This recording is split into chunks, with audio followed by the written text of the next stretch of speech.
মুক্তিযুদ্ধের চেতনা বিকাশে অঙ্গীকারবদ্ধ থেকে বাংলাদেশের সঠিক ইতিহাস, ঐতিহ্য ও সম্ভাবনার নানা ইতিবাচক দিক তুলে ধরার লক্ষ্যে এবং সুস্থ সংস্কৃতি বিকাশের প্রত্যয়ে online television channel UKVD TV digital বাংলার আলোর মিছিলকে এগিয়ে নিতে লাইক, কমেন্ট, শেয়ার করে আপনিও থাকুন আমাদের সাথে।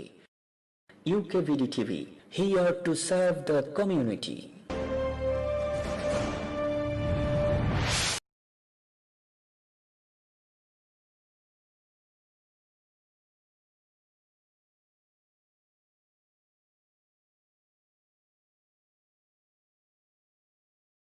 Bangladesh independence and Bengali civil rights movement, the greatest Bengali of all time, father of the nation, Bangabandhu Sheikh Mujibur Rahman. A while ago, my colleague said there was a very special flight on 8th of January that arrived with a very special person. I would like to say, who's that person? In 1947, when the Indian subcontinent achieved independence from 200 years of colonization, and East Bengal was merged with geographically and culturally distant Pakistan, the people in East Pakistan, the Bengali people in the East Pakistan, continued to remain colonized under systematic oppression, discrimination, bigotry, and racism of a military state and an Islamic republic. And in those disenfranchised 23 years, Bangabandhu Sheikh Mujibur Rahman emerged as the undisputed savior and visionary Bengali nationalist leader who fearlessly led the Bengali people and our nation in our every political, economic, social, and cultural rights struggles and movements, starting from the Bengali language movement of 1952 to our glorious war of independence in 1971. A man of peace and non-violence and a Gandhian at heart, Bangabandhu joined the 1947 anti-riot peace mission of the Mahatma Gandhi in Kolkata and spent nearly 12 years of his political life in prison, in peaceful protests and many hunger strikes. Today, when we reflect on 8 January 1972, we can ask ourselves, why London? And this is a question that many people have asked, that while Bangabandhu was released after 9 months of imprisonment in Pakistan, while Bangladesh, his Bengali nation fought a war of liberation and won independence of his golden Bengal, why was Bangabandhu could have taken the route of Tehran, could have taken the route of New Delhi and many other routes. But why is it that he ended up in London as his first port of call, as independent president of Bangladesh? Some say there's a Freudian explanation, but I would like to quote 3 reasons that, according to me, could be a Freudian explanation. Bangabandhu's special relationship with Britain actually starts in 1963, when he comes to London to visit his political guru and his political mentor, Hussain Shahid Sarawardi. That was in 63, and after that meeting, Hussain Shahid Sarawardi dies in 1964. But Bangabandhu came to get his directives from Hussain Shahid Sarawardi. That was his first visit to London. That brought him a lot of good luck. And from there, Bangabandhu never looked back, because 1966, he gave the 6-point demands. In 1969, again. In 1969, when the Agartala conspiracy case was plotted against Bangabandhu, and he was accused of treason, and he was imprisoned. At that point, it was the British Bengali people who had always been Bangabandhu's foot soldiers in the United Kingdom. They sent Thomas Williams QC, a Queen's Counsel who would be Bangabandhu's defense counsel for the Agartala conspiracy case. And Bangabandhu, immediately after his release, rushes to London in 1969. In 1969, when he comes to London, is the United Kingdom FCDO from the declassified documents of 1971. We see that the British Foreign Office, the British, we don't know the designation, but C. Pickard, he was working at the British High Commission in Rawalpindi, and he wrote a letter to the UK FCDO South Asia Division, and he said, Pakistan.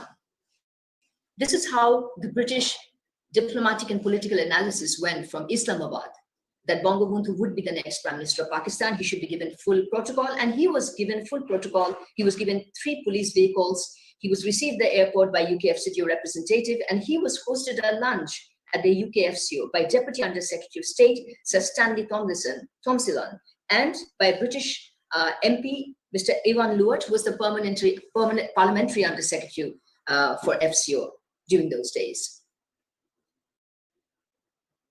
Hence, 1969, Bangabandhu came here after he was, and then, another coincidence, Bangabandhu was given the title by his people after the mass uprising when he was released from the 1969 Agartala conspiracy case. He was given the title, the Friend of Bengal, by his people. And when he comes to London, he consults his Bengali British people that he loves and people who loves him back. And he goes to Birmingham. He's given a civic reception at the Civic Hall in Birmingham. All this history of 1969, there is some telepathic connection there, which brings good luck to Bangabandhu. And in fact, the prediction of the British FCO comes true in 1970 elections, and Bangabandhu does get absolute majorities party, and he was supposed to be the Prime Minister of Pakistan. In the first reason that I feel, one of the first, is that why London, number one, could be an act of God, could be all this good luck that London has always brought him. He was always connected to London. It was like his second home. Coincidence, he was here. Whether Mr. Bhutto could have chosen any other place, but there was some geopolitical diplomatic consultations going on behind, and that could be the second reason. But I feel, apart from the first reason, that London and United Kingdom had always brought him good luck, had always treated him like a king, like a VVIP. The second reason could be his British Bangladeshi diaspora, the Bengali British diaspora, who in his first visit to 1963, they were there with Bangabandhu. They had always believed in Bangabandhu's dream to have an independent Bengal or a land for the Bengalis, because he was a die-hard Bengali nationalist. That's all he wanted or dreamt of. And in 69, when he came here, when he was imprisoned in the Agartala case, it was the Bengali British people who sent Sir Thomas Williams, you see, because they believed in Bangabandhu. And Bangabandhu came back, thanks them. After that, in 1971, when he is imprisoned after declaring the independence of Bangladesh in early hours of 26 March, it is again the Bengali British people. Right from 26 March, they form the Central Committee, Action Committee, the Students' Action Committee. For 9 months, they campaign in Trafalgar Square, at Westminster, at the Hyde Park, recognize Bangladesh, release Bangabandhu, stop genocide. This is their unconditional love. They have never failed their leader, Bangabandhu, in believing in his dream for an independent Bangladesh. I believe this is the second reason why Bangabandhu came to London, because of the power of love. It was a very strong connection and Freudian explanation of power of love. And I think their love brought him to London. And the third reason is, of course, geopolitical, as we know that there was, when Bangabandhu was declared to be, there was a death sentence against him by summary court in Pakistan. But destiny protected him. Everyone knew that any day they can kill him. But then again, Bangabandhu comes back alive. And where? To London. And what we understand from history, that there was a geopolitical consultation, there's international pressure, there's also consultations between Prime Minister Indira Gandhi and Prime Minister Bhutto, and where would he come? Obviously, he couldn't have gone to New Delhi because India and Pakistan just had a war. And there were 5 Pakistan senior Air Force men who escorted Bangabandhu at the Heathrow airport on 8th of January. And they handed over the Bangabandhu to officials of Bangladesh High Commission in London. And after the handing over, they simply went back to Pakistan. And hence, it shows that, because of various geopolitical coincidence or consultations, he was here in London. But the fact is, when he arrived in London, he received the full royal protocols of head of state. And in fact, that is, again, we go back, a special relationship between Bangabandhu and Britain. and the linkage of 8th of January as a crucial point, as a cornerstone. Coming back to Bangabandhu, the friend of Bengal, Bangabandhu, I would like to quote from when he at the Claridge's Hotel. Like I said, Bangabandhu was a Bengali at heart. He always dreamt of an independent and secular Bengal. He said that the independent sovereign Bengal Republic of Bangladesh, we have come into existence as a result of the struggle, is now an unchangeable and unchallengeable reality. That is, his dream was fulfilled.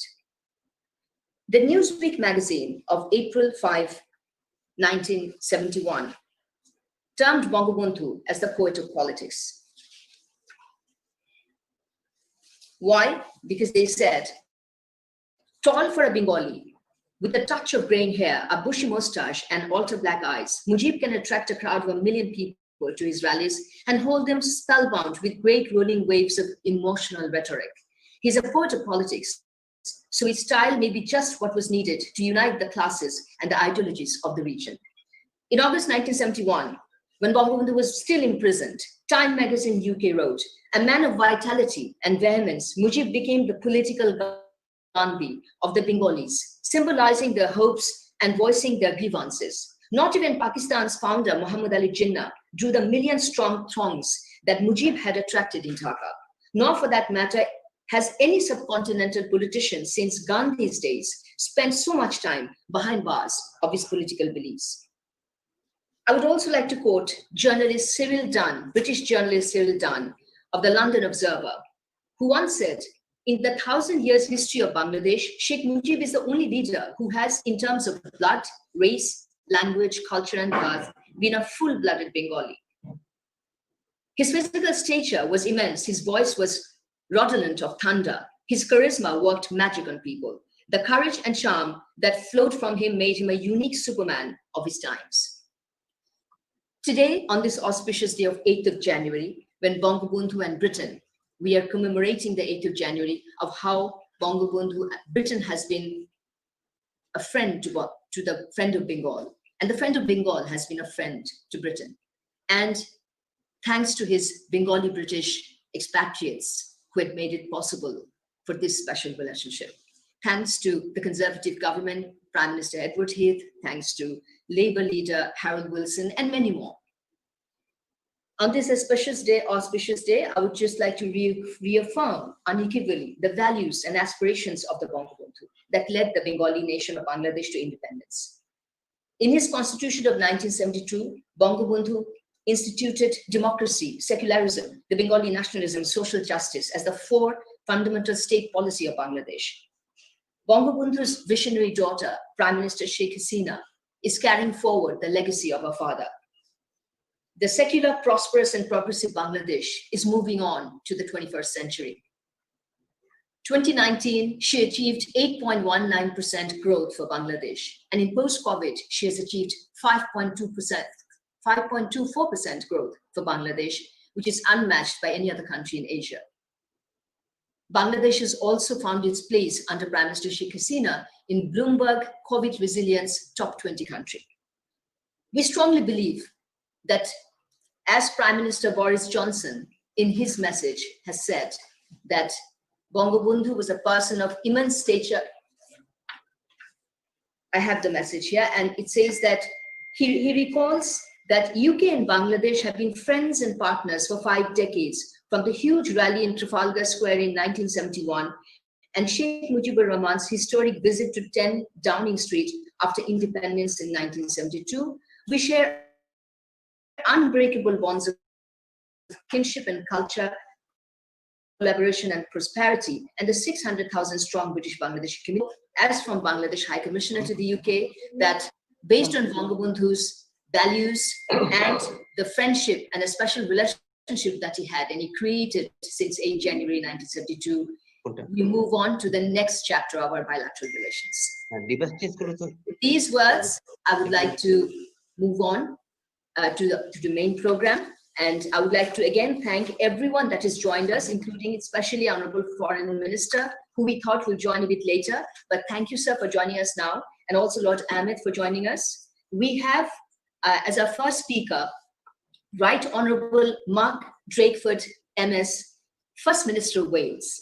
Mr. Drakeford had received an ordinary invitation from us, but he has a special relationship with the Bengalis in Wales.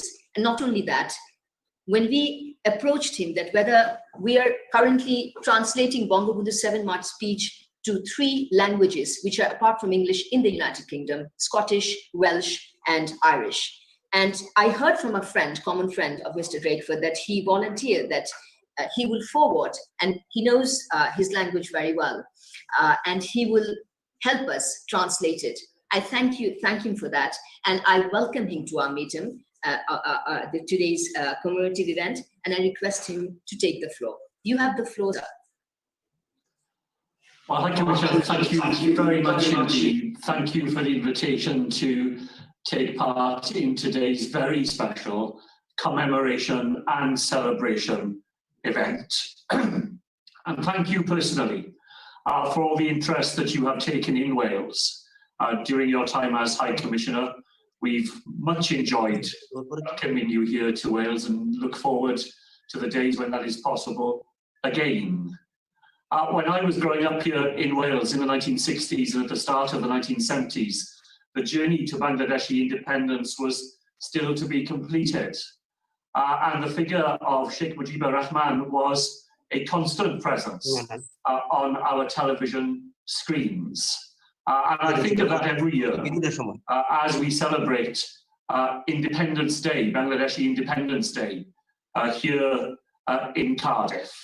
A chance for us to get together with the fantastic Bangladeshi community that we have here in Wales, to think about our common history and to look forward to the futures that we try to craft together. Because the links between our nations are so important. They are very strong in the business world. They are very powerful in our cultural relations. And of course, we have very strong sporting links as well. And your own last visit to Wales, I know, was because we hosted the Bangladeshi cricket team here during the World Cup of 2019. When we get together to look back on that shared history, we are celebrating and commemorating as you are today, but we are also thinking about our common futures. Our determination in Wales to build on those very strong foundations, to celebrate the contribution that people from the Bangladeshi community make every single day to the vibrancy that is Wales. And together, even in the very difficult times that we have faced last year and at the start of 2021, even in those very difficult times, to draw on our collective strengths, to share the contributions that we make, and together to make that future in which we can all thrive. Thank you very much indeed for the invitation to be with you today, and we're very grateful to have been part of these very important commemorations and celebrations. Thank you so much, Minister Drakeford. We look forward to, yes, you're right. I do recall with great pleasure that on the eve of the Bangladesh-England match last year during the World Cup, I hosted a reception for Bangladesh cricket team and also the England cricket team manager. So, you know, we had a great time at the Welsh Parliament, played Kimru. I don't know if I've pronounced it correctly, but we also, just wanted the Honourable Foreign Minister to know that we had in Cardiff the International Mother Language Day Monument, which has been also co-sponsored by the Bangladesh High Commission. So we have a good presence of Bangladeshi culture and a very vibrant Bengali Bangladeshi community there in Welsh. So thank you very much for your participation. I know you have a press conference I was listening to in the news. So thank you very much, for joining us. And we look forward to the common prosperity vision for Bangladesh and United Kingdom, and Welsh will play a very important part. We're very connected to the Welsh Chamber on that. So lots of businesses in the future. Thank you. I'll now have the pleasure of requesting Ambassador Mohidin Ahmed. When Bangabandhu landed here, when Bangabandhu landed here on 8th of January, there were 3 officers of the Bangladesh High Commission London that went to Heathrow Airport or the airport to receive him. And one of them has passed away. The other one is very old and not in a condition to speak. And the only one that we can get the first-hand account of what kind of hospitality or treatment or what happened that day can only be given by Ambassador Mohidin Ahmed, former Secretary of Ministry of Foreign Affairs, who was at the Bangladesh High Commission London on 8th of January and went to receive the Bangabandhu at the airport. Mohidin, sir, you have the floor.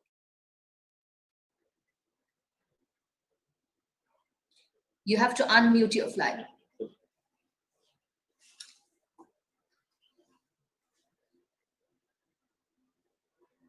You can speak. Do you hear me?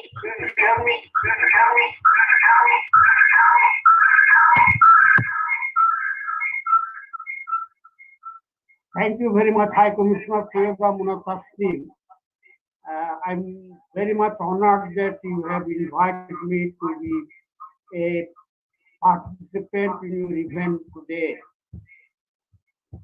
You have done a great job by introducing this event in a very eloquent manner.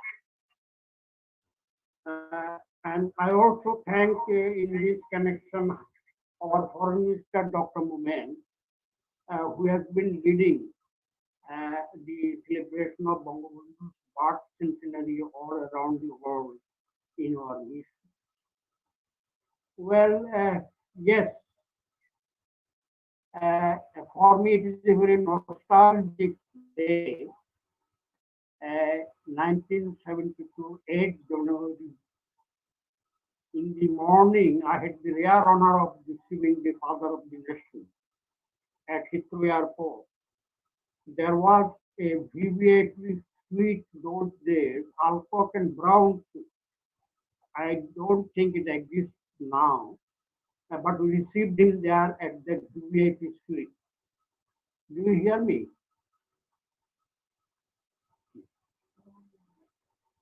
Hello? Do you hear me?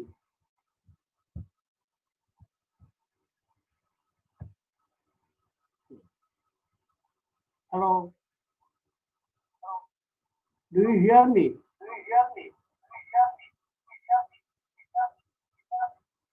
No.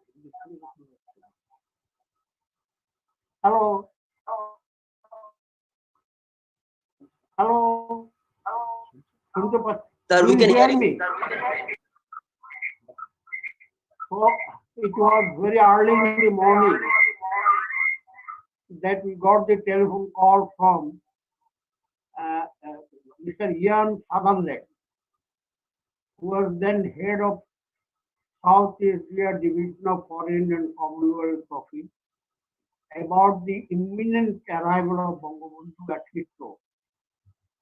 So we rushed there, 3 of us, Mr. M.M. Radol Karim, who died, and one of the other 2, he is inactive because of old age, and I'm the only one now talking.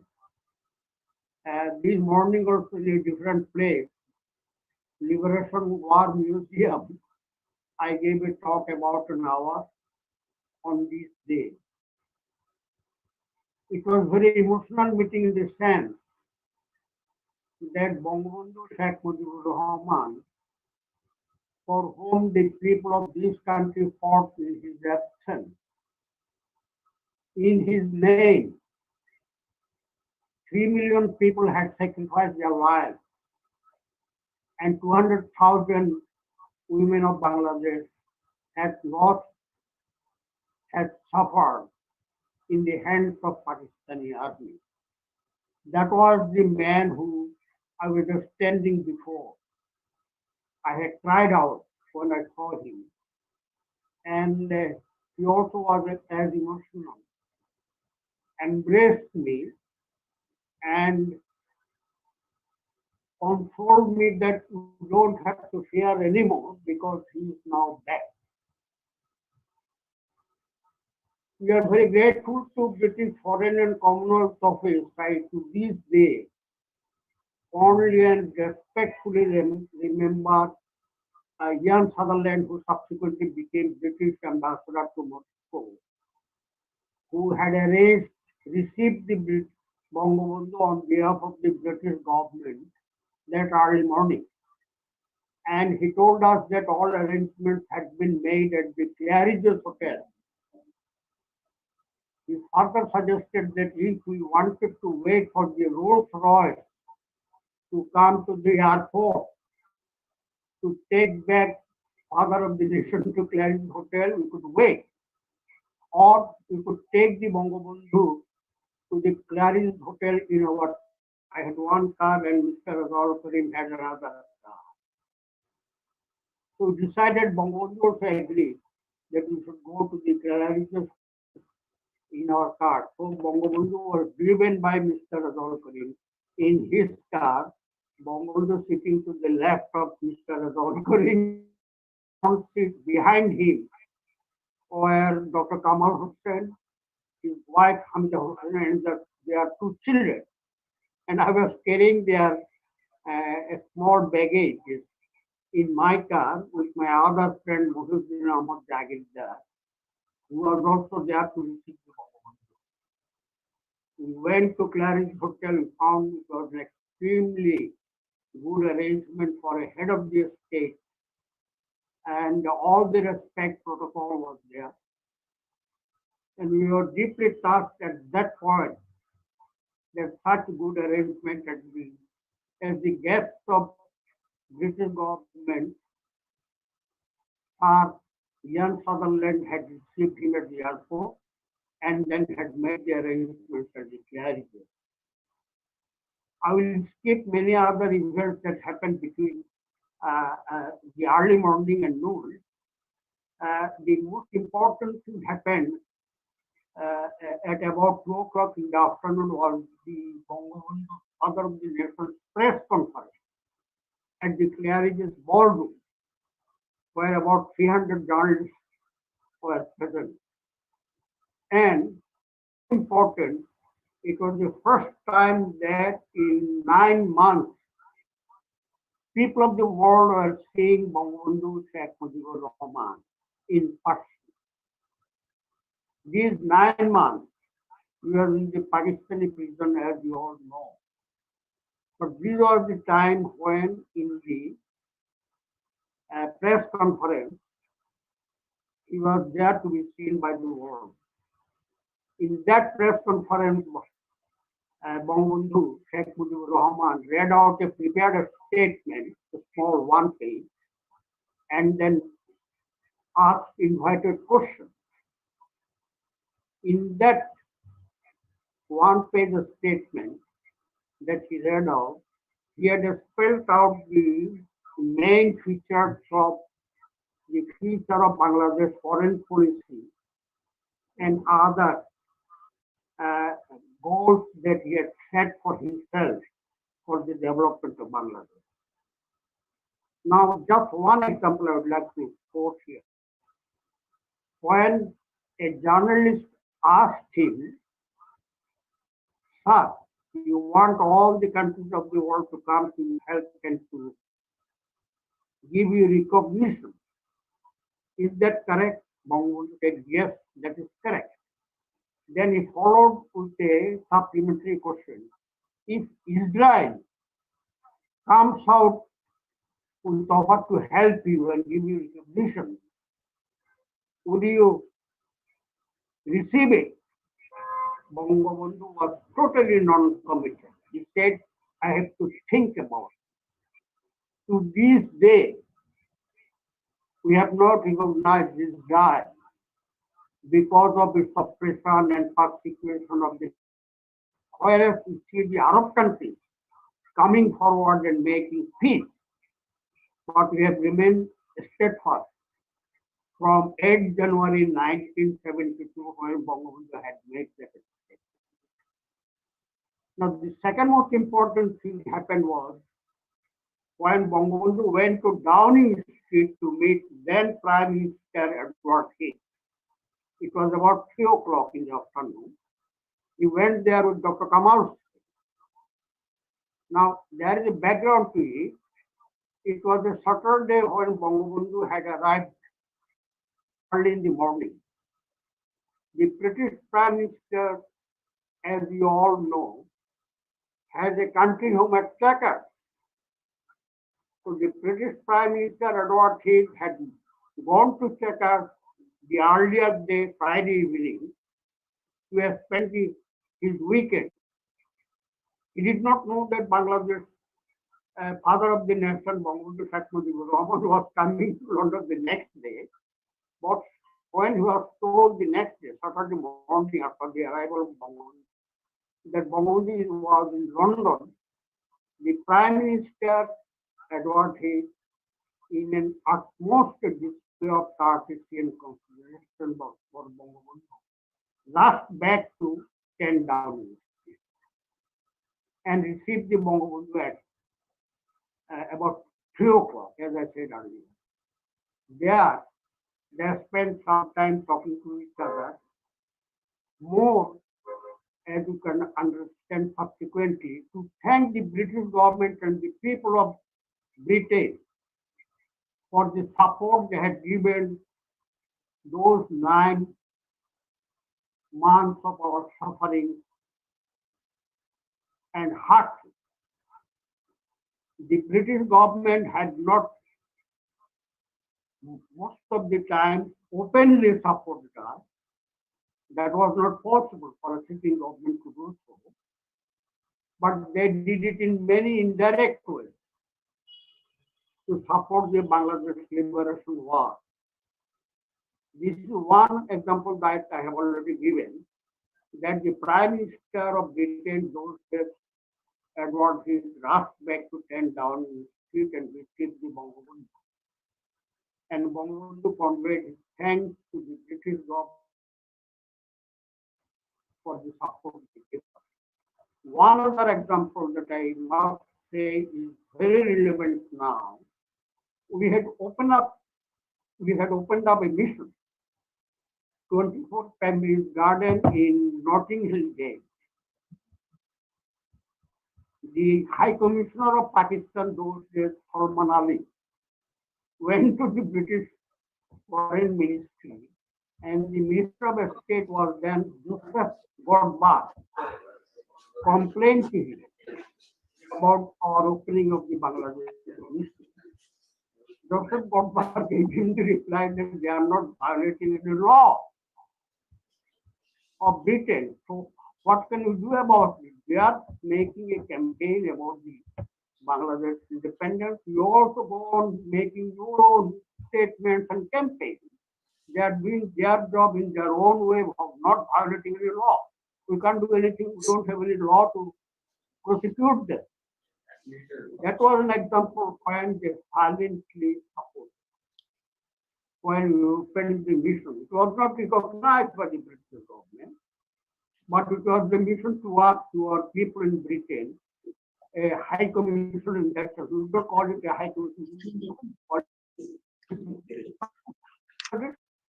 It is now Bangladesh Center now, as I understand.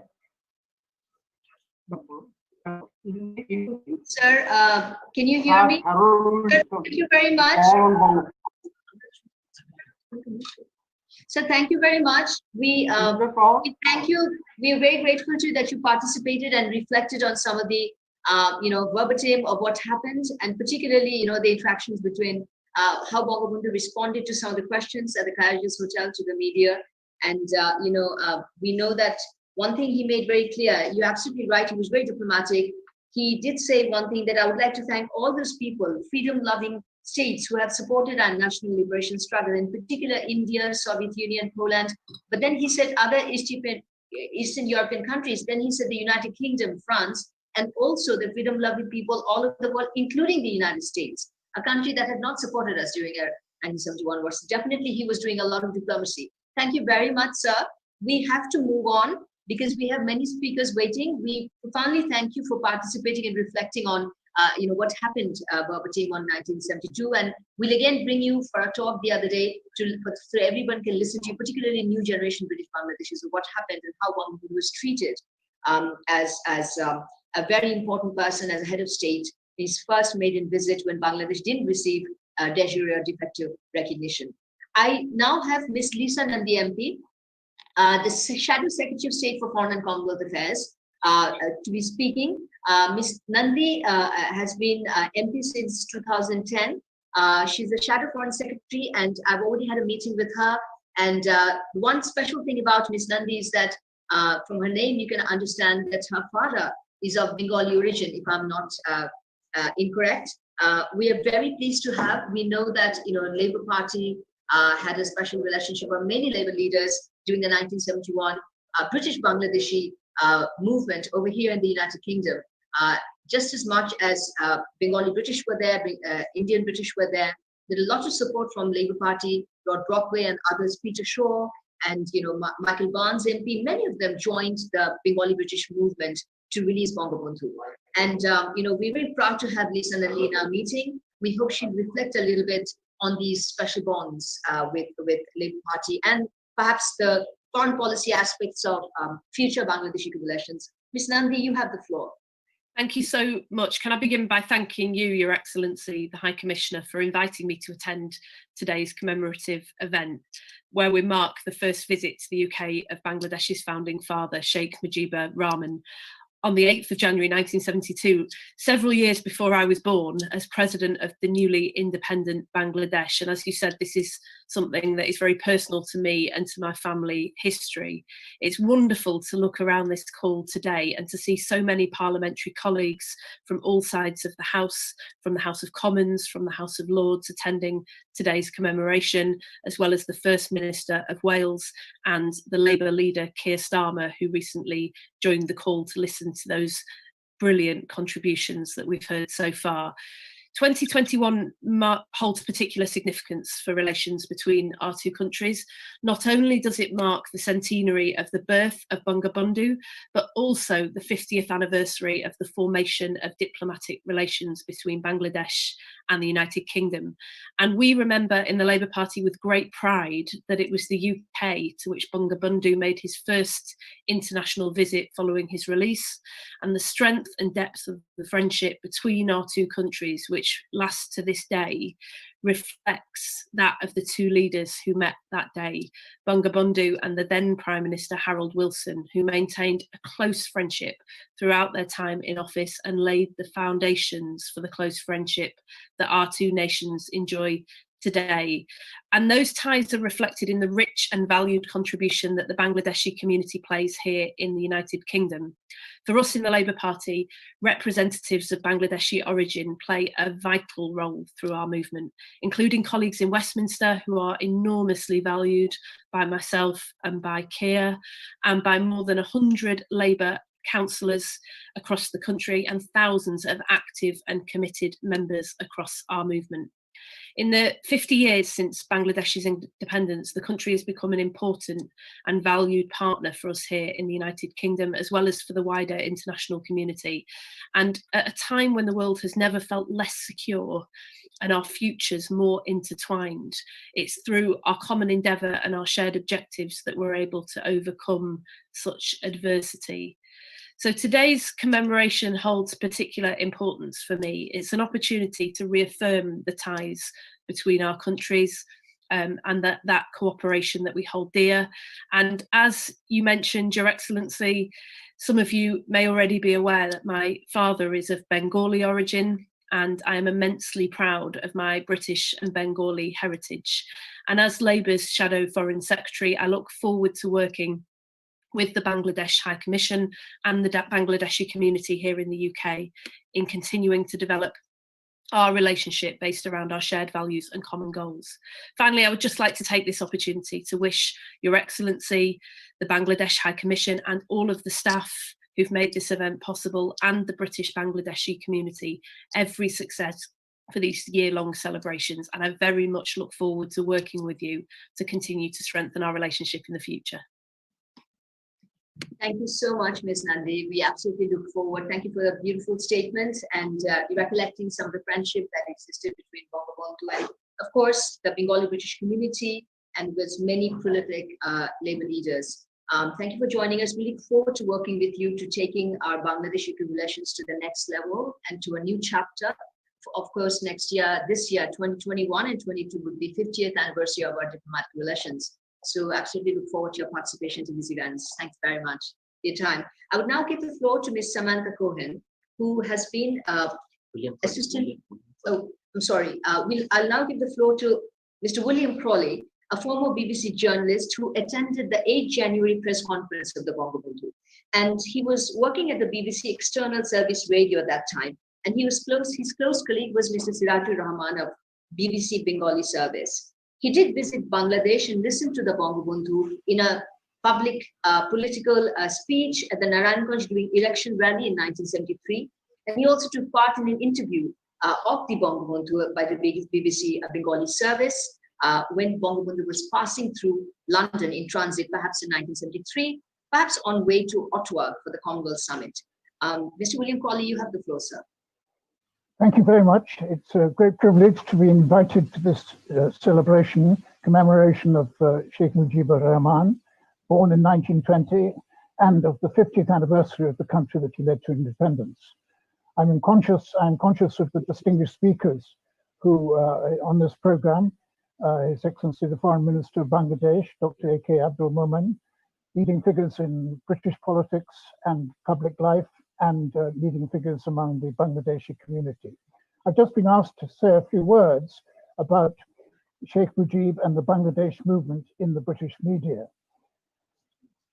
I think it's true to say before December 1970, even as the leading political figure in what was then East Pakistan, Sheikh Mujib had been little known to the British and the international media. By the end of 1971, he had emerged into the international limelight as the man who had shattered Muhammad Ali Jinnah's 24-year achievement of united Pakistan.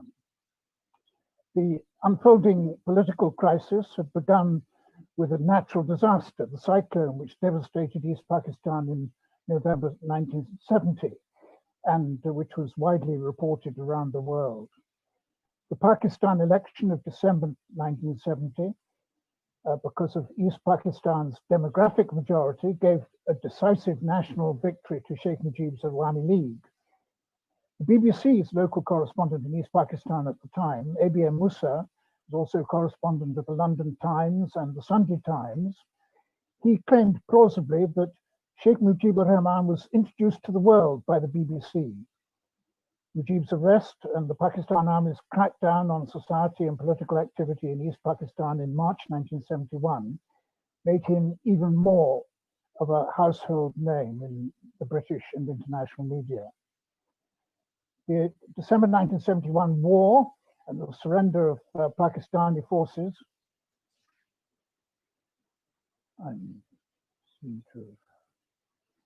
We can hear you. Can you see me? Can you see me? Yes, yes. Yeah, okay. The December 71 war and the surrender of Pakistan forces had seemed to be the point of maximum danger for Sheikh Mujib personally. His release and the flight to London on 8th of January, this day 49 years ago, in a PIA flight, restored him immediately to the center of the political stage. We've heard about his meetings with Harold Wilson, then leader of the opposition Labour Party. He met with the Indian High Commissioner, Appa Pant, and he gave that memorable press conference, which we heard, which we saw a clip at the beginning of the program, in which he was questioned in detail about his present position and that of an independent Bangladesh. My BBC colleague Sirajur Rahman reported that conference for his Bengali audience. He had been crouching next to Sheikh Mujib with a rather bulky tape recorder and was dismayed that in the drama of the occasion he'd forgotten to press the record button. So he came back to Bush House and the BBC with a blank tape. But I can say that he was a master of words and his radio audience would have missed nothing of the sense of occasion. A puzzle to us in the BBC and other news organizations at the time was to what extent Sheikh Mujib could have been briefed after his arrival in London as to what had happened during his 9-month imprisonment. And Mr. Mohideen Ahmed said something about that. It was Dr. Kamal Hussain, later Foreign Minister of Bangladesh, who revealed that even after his plane had landed in London, British officials were not certain that Sheikh Mujib was on board. Of the British journalists who'd been expelled from Dhaka on the 26th of March 1971, Simon Dring of the Daily Telegraph had managed to evade the roundup, and he reported for his paper and for the Washington Post for several days on what was happening. Other British correspondents had been covering the tense negotiations in Dhaka for British newspapers. The Pakistani journalist Anthony Mascarenhas, sent by the Pakistan government to report on the situation, defected and wrote a powerful first-hand expose of the army repression for the Sunday Times in London. The distinguished American correspondent Murray Sale, some weeks later, wrote an influential report in the same paper. In Britain, many of the groups Bengali supporters of an independent Bangladesh came together in London at a meeting at which Justice Abu Saeed Chowdhury, Chancellor of Dhaka University then and later President of Bangladesh, became the standard bearer for many of these groups who had converged on the capital from other parts of the United Kingdom. Sheikh Mujib, in jail and incommunicado in Pakistan, was proclaimed interim president of Bangladesh and titular head of a government in exile.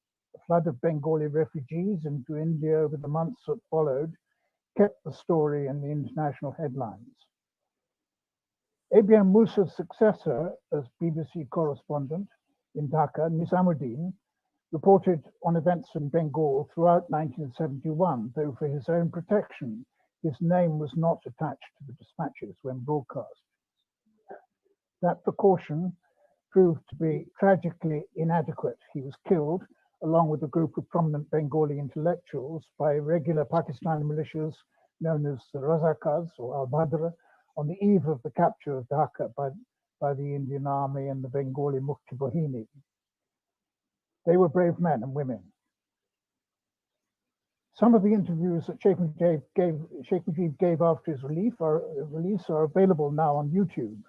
A pooled TV interview with a correspondent for the Associated Press shows Mujib smoking his pipe in what we perhaps now think of as a quintessentially English fashion. And we already heard from the High Commissioner of Newsweek's cover story in 5th of April 1972, titled The Poet of Politics.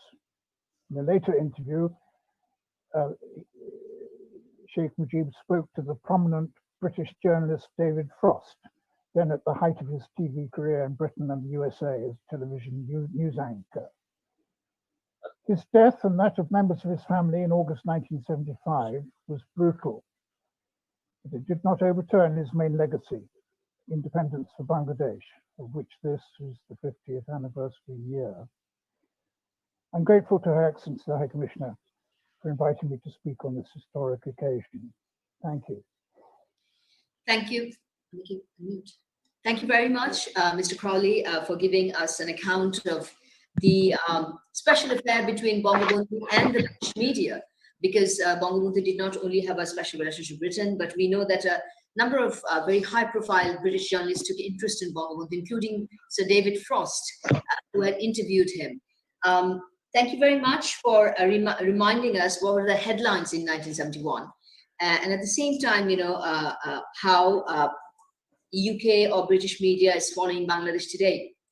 I now have the honor, thank you very much for joining us, Mr. Crowley, again. I now have the honor of requesting Right Honourable K.R. Stemmer MP, the leader of the opposition and leader of the Labour Party. We are extremely grateful to him, despite his very busy schedule, for joining us. I first went to Colin Sakir when he was looking after Brexit, and my concerns that what would happen to Bangladesh ABCD trade and everything when Brexit will happen, and he did explain it to me very nicely. I do thank you for that, and congratulations on your extremely active and dynamic role as the leader of the opposition. We very much enjoy your debates at the Parliament, and we do follow it very closely. Thank you for joining us. You have the floor. Thank you. Amanam Keir Starmer, Ami leader of the Labour Party, Ami Bangladesha Bandhu.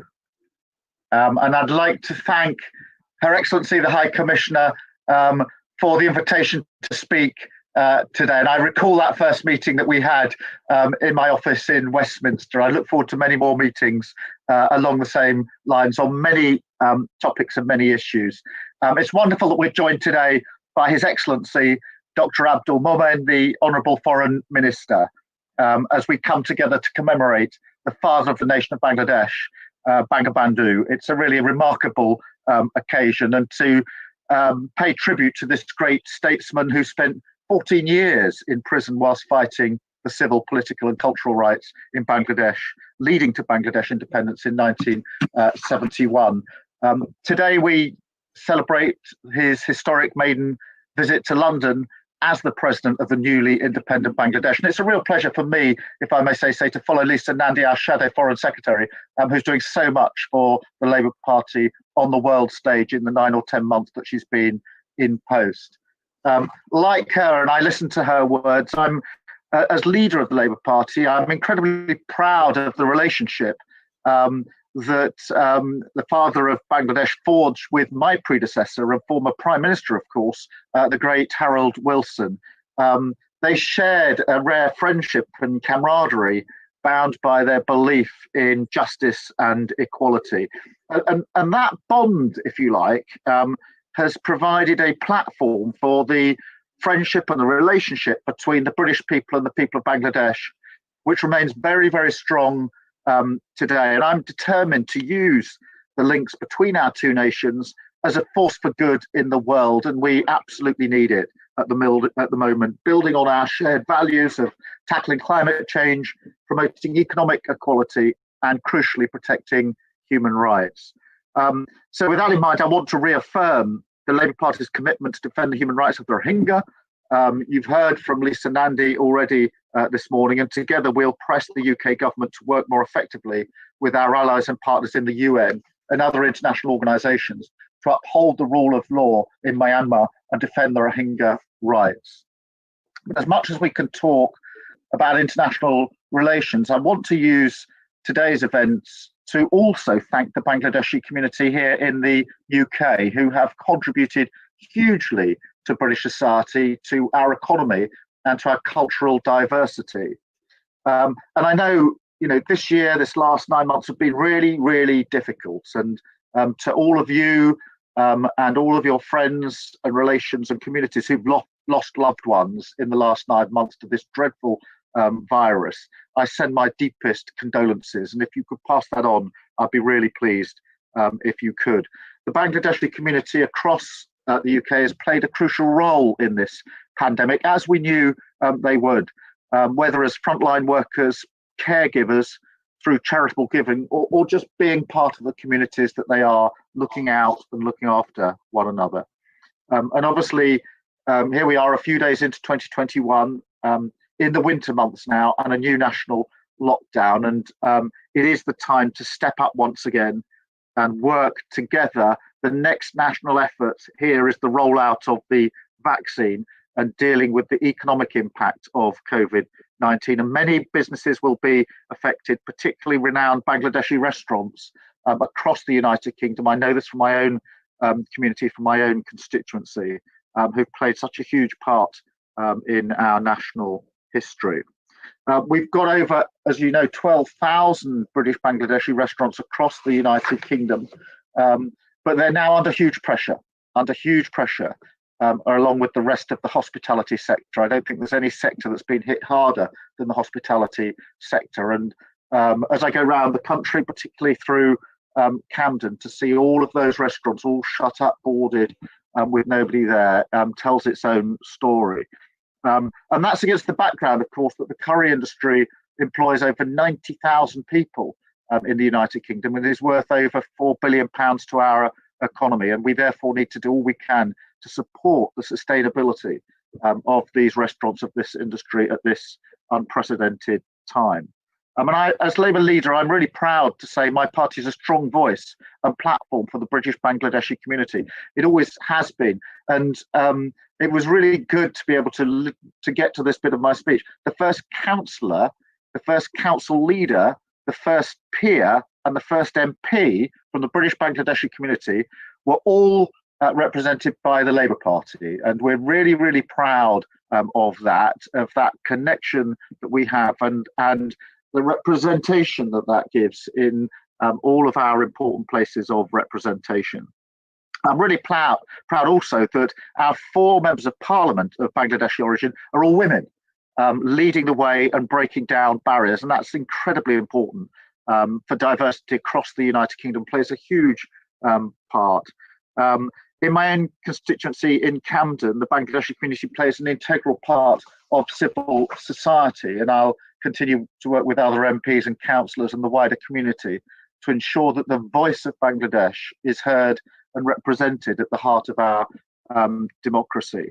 As some of you will know, I had the great pleasure of visiting Bangladesh myself in 2016 with Labour Friends of Bangladesh, visiting Dhaka and Sylhet. And I was struck just by the warmth of people and communities. Dhaka busy, Sylhet incredibly serene and beautiful. And I went to see the family homes of many of the people, friends of mine, in our communities in Sylhet, and I got a sense of that warmth of the communities, the warmth of the nation, and it was an incredible honour to be there. I was able to visit the museum to the founding father of Bangladesh and had the privilege of meeting political leaders and local people with connections of my own to the constituency. To actually go and visit the museum again was an incredible piece of history, very moving, and actually brings all the briefings, the history, the reading that we do, brings it all to life. And I learned about the fantastic community projects and experienced the amazing generosity and hospitality of the Bangladeshi people. It really was quite incredible. And really to sense the spirit that has built Bangladesh into one of the fastest growing economies in South Asia. So I pay my tribute to the founding father of Bangladesh, a leader who left an incredible legacy of opposing violence, championing democracy and social justice. And during this year-long celebration, I'd like to wish the Bangladeshi High Commission in London and British Bangladeshis all the very best. I look forward to when we can all meet again in person. We're getting used to this meeting on the screens. It is a great way of bringing people together, but it's not as good as meeting in person. I hope you continue to enjoy today's celebrations and all the other celebrations. And it's a great honour to have been able to join you, and I look forward to working with you in the coming weeks, months and years as we tie those bonds between our nations even further and stronger into the future. Thank you very much indeed. Thank you very much, Shakira, for speaking to us, giving us time, and it was wonderful listening to your statement where you have extended. You are a friend of Bangladesh. You said Bangladeshi Bandhu. Definitely you are. And we consider you at that, and we look forward from the High Commission, and our Honourable Foreign Minister is also here, and the Bangladeshi British community. You mentioned the curry industry. They have an extremely resilience. You know, resilience is a nature of Bangladeshi people, because Bangabandhu once said, no one can suppress the Bengali people. They will rise. So I believe our curry industry as well, they're being innovative and resilient and keeping the business on, and they have sent back to Bangladesh 1.3 billion US dollars of remittance last year, even during COVID. And this year's first 6 months have been incredibly high. So, my hats off to our Bangladesh British community here, but also my hats off to your friendship. And I do look forward to going back to Port Khalid's house to meet you again. Yes, physically. Thank you very much for your time. Thank you. Thank you very much for staying with us. I now request Ms. Nikki Aiken MP, Vice Chairman of the Conservative Party. She's been the Member of Parliament for the Cities of London and Westminster constituency, and she's been a very popular councillor as well from the Conservative Party for Westminster City. She's joining us in our Bangladesh High Commission Bangabandhu commemorations for the first time, and we'd like to welcome her to Bangladesh High Commission London.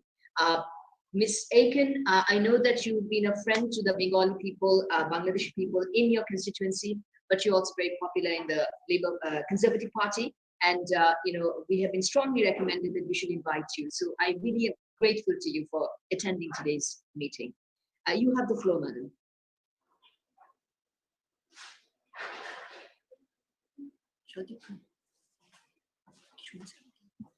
Thank you very much, Your Excellency. It is an absolute pleasure to be here with you all today on this very, very special occasion where we are celebrating the father of the nation of Bangladesh. And as you say, Your Excellency, the Bangladeshi community is very close to my own heart. Being a Westminster City Councillor for over 15 years, I have worked very closely with the Westminster Bangladeshi Association and the Westminster Bangladeshi Welfare Trust. And I look forward to joining them on Sunday for a local event where we will be celebrating the life of Bangabandhu.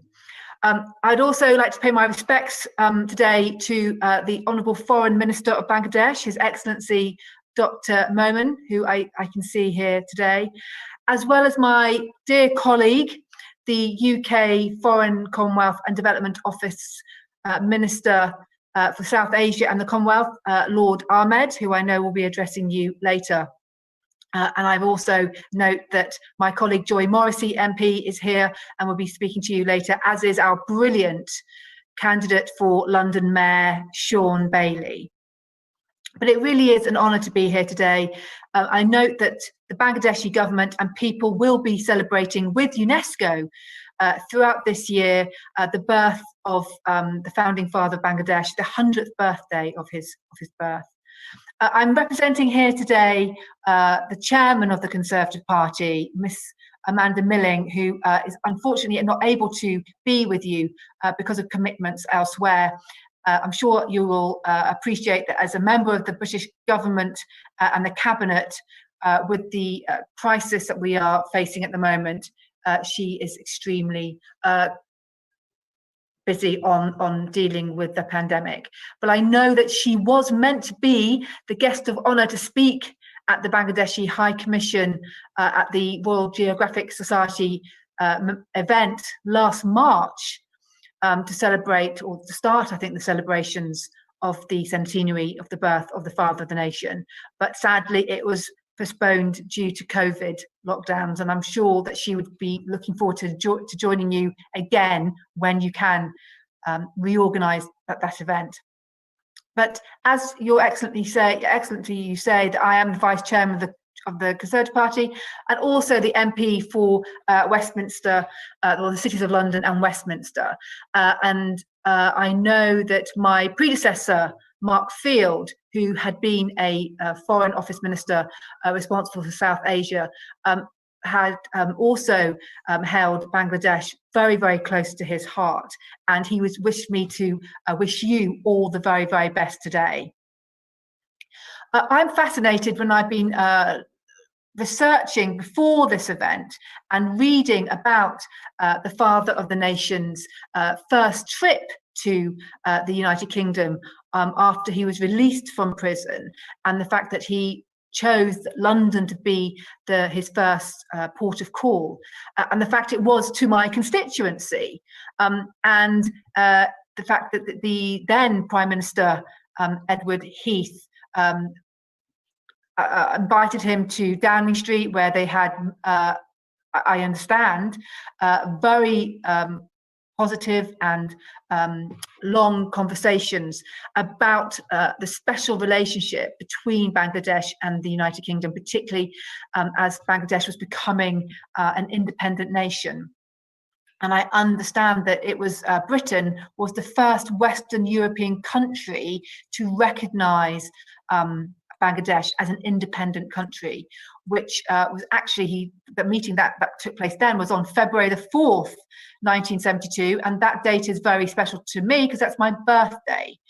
And so, but going back to the actual meeting on the 8th of January between the father of the nation and the then Prime Minister Edward Heath, I understand that Sheikh Mujibur asked Edward Heath if he would speak to the then US President Nixon and ask if the US would recognise Bangladesh as early as possible.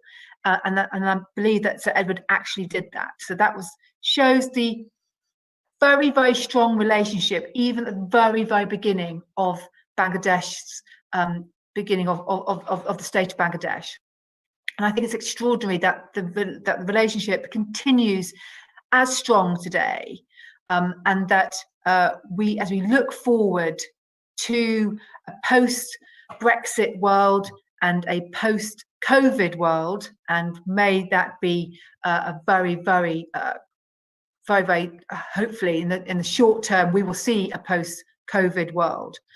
And I understand that the Prime Minister, the Right Honourable Boris Johnson, is definitely looking forward to working even more closely with the Bangladeshi government, and obviously with the daughter of the father of the nation, the Prime Minister Sheikh Hasina, to optimise bilateral trade and investment deals. Climate change is a major issue. We must all work together, and obviously for security cooperation and partnerships to ensure that we can to encourage sustainable development, and equally importantly, and a subject that's very close to my heart, women's empowerment, and ensuring that we can secure a girl's education up to at least 12 and beyond in all the developing world. And that is a subject I'm sure the current Prime Minister, Sheikh Hasina, does hold close. And I would just like to say a personal point that I was absolutely delighted before Christmas, before a debate that I was about to speak in. I was in a small room just off the chamber where women MPs can sit and just take stock and make phone calls. And I was in there waiting to go back into the chamber, and Tulip Siddiq came in, and we'd never met before, and we had the most delightful conversation for at least half an hour. I thought that she was an amazing woman, and I honestly didn't realise at the time who her grandfather was. And I look forward to seeing her in the House of Commons shortly, whenever we are allowed to meet again, to have a further conversation about her family's background. But it's amazing, I think, and it's testament to the relationship between Bangladesh and the United Kingdom, that we do actually have the granddaughter of the father nation sitting on the green benches. Albeit for the Labour Party, not the Conservative Party. But I would just like to end by saying thank you very much again for inviting me to speak here today. I do recognise the huge contribution that the Bangladeshi community make to the United Kingdom, and the ever-growing relationship that the United Kingdom government and the Bangladeshi governments have. I know that the Prime Minister, Hasina, is a global leader, and particularly on tackling climate change. And I'm sure that together, her working with Prime Minister Johnson on the Climate Ambition Summit and the forthcoming COP26 conference, that together we can make huge changes to climate change. And therefore, I would like to pass back over to you, Your Excellency, and wish you all the very best for the rest of this event, and also for the forthcoming celebrations of the Father of the Nation this year. And I wish you all the very, very best for this afternoon. Thank you very much, Madam Nikki Aiken. Thank you for all your kind words about our Father of the Nation, Bangabandhu Sheikh Mujibur Rahman, as well as for his visionary daughter, Prime Minister Sheikh Hasina, and how our two governments, particularly the government of Prime Minister Boris Johnson and Prime Minister Sheikh Hasina, are working so closely on the issue of climate change, because she is now the president of the Climate Vulnerable Forum. So we look forward to a COP26 CVF Climate Vulnerable Forum dialogue at the summit level during the COP26. And at the same time, you mentioned about Tulip Siddiqui. I was hoping that Kier would mention that, but I didn't want to mention it because this is a family which really doesn't like self-advertisement, and I've always been advised to keep it low. So I didn't mention it, but you're absolutely right. I think that is another testimony of Bangabandhu's special relationship with Britain, a legacy that is being carried forward by his daughter as well, now that she's in politics. Thank you very much for your kind words. When I went to call on Amanda Milling, the chair of the Conservative Party, I requested her that why don't we see more Bangladeshi politicians in the Conservative Party? And I hope that your party will work on that, because we have a very wonderful Conservative Friends of Bangladesh, run by a number of very young British Bangladeshi enterprising men and women. And I hope that, you'll work closely with them. So, looking forward to that. And of course, we look forward to 4 February, the 50th anniversary of Bangladesh-UK bilateral relations. So probably this year we'll be celebrating both with the Conservative Party and the Labour Party. Thank you very much for your time. Our Honourable Foreign Minister and Lord Tariq Ahmed, Honourable State Minister of UK FCDO, both are here. I want to express our gratitude for them to be here throughout all this time. I will quickly give the floor to Ms. Samantha Cohen. And Samantha, we request you to keep it short because, after that, there are a couple of MPs. Today's event has been so awesome. We invited people with, regular cards, but they want to speak in this occasion. And I feel so proud as High Commissioner of Bangladesh on this 8th January event, tremendous interest from many politicians and many experts to speak on it. So thank you very much for your time. Samantha Cohen has been the Assistant Private Secretary of Her Majesty the Queen. And Her Majesty the Queen has played an extremely generous role when it came to receiving Bangabandhu, giving him the royal protocol on 8th of January.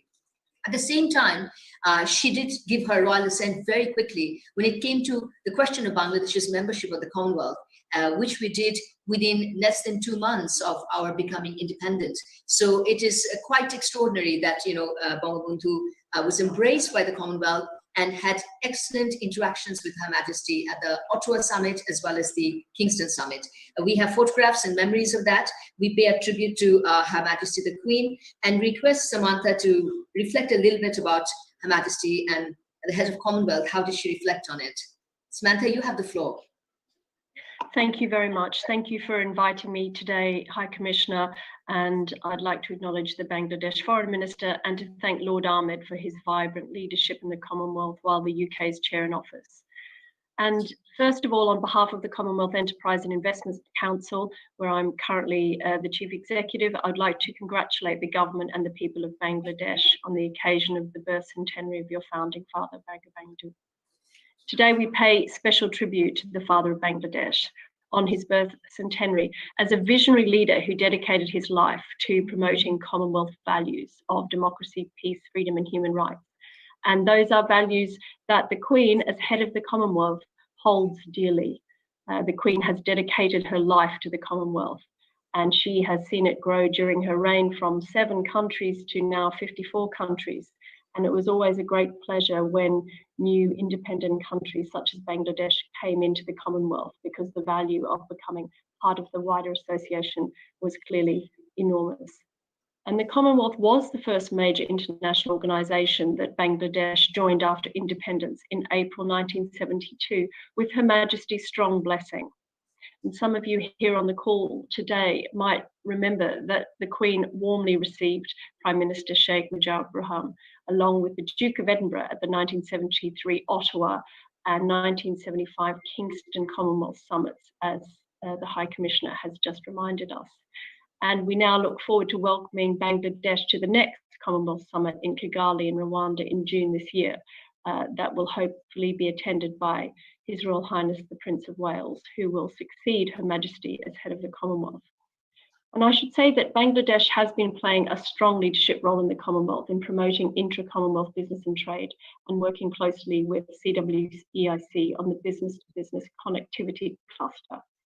Bangladesh successfully hosted the 3rd meeting of the business-to-business connectivity cluster and connecting the Commonwealth private sector for a digital and green post-COVID recovery in November last year.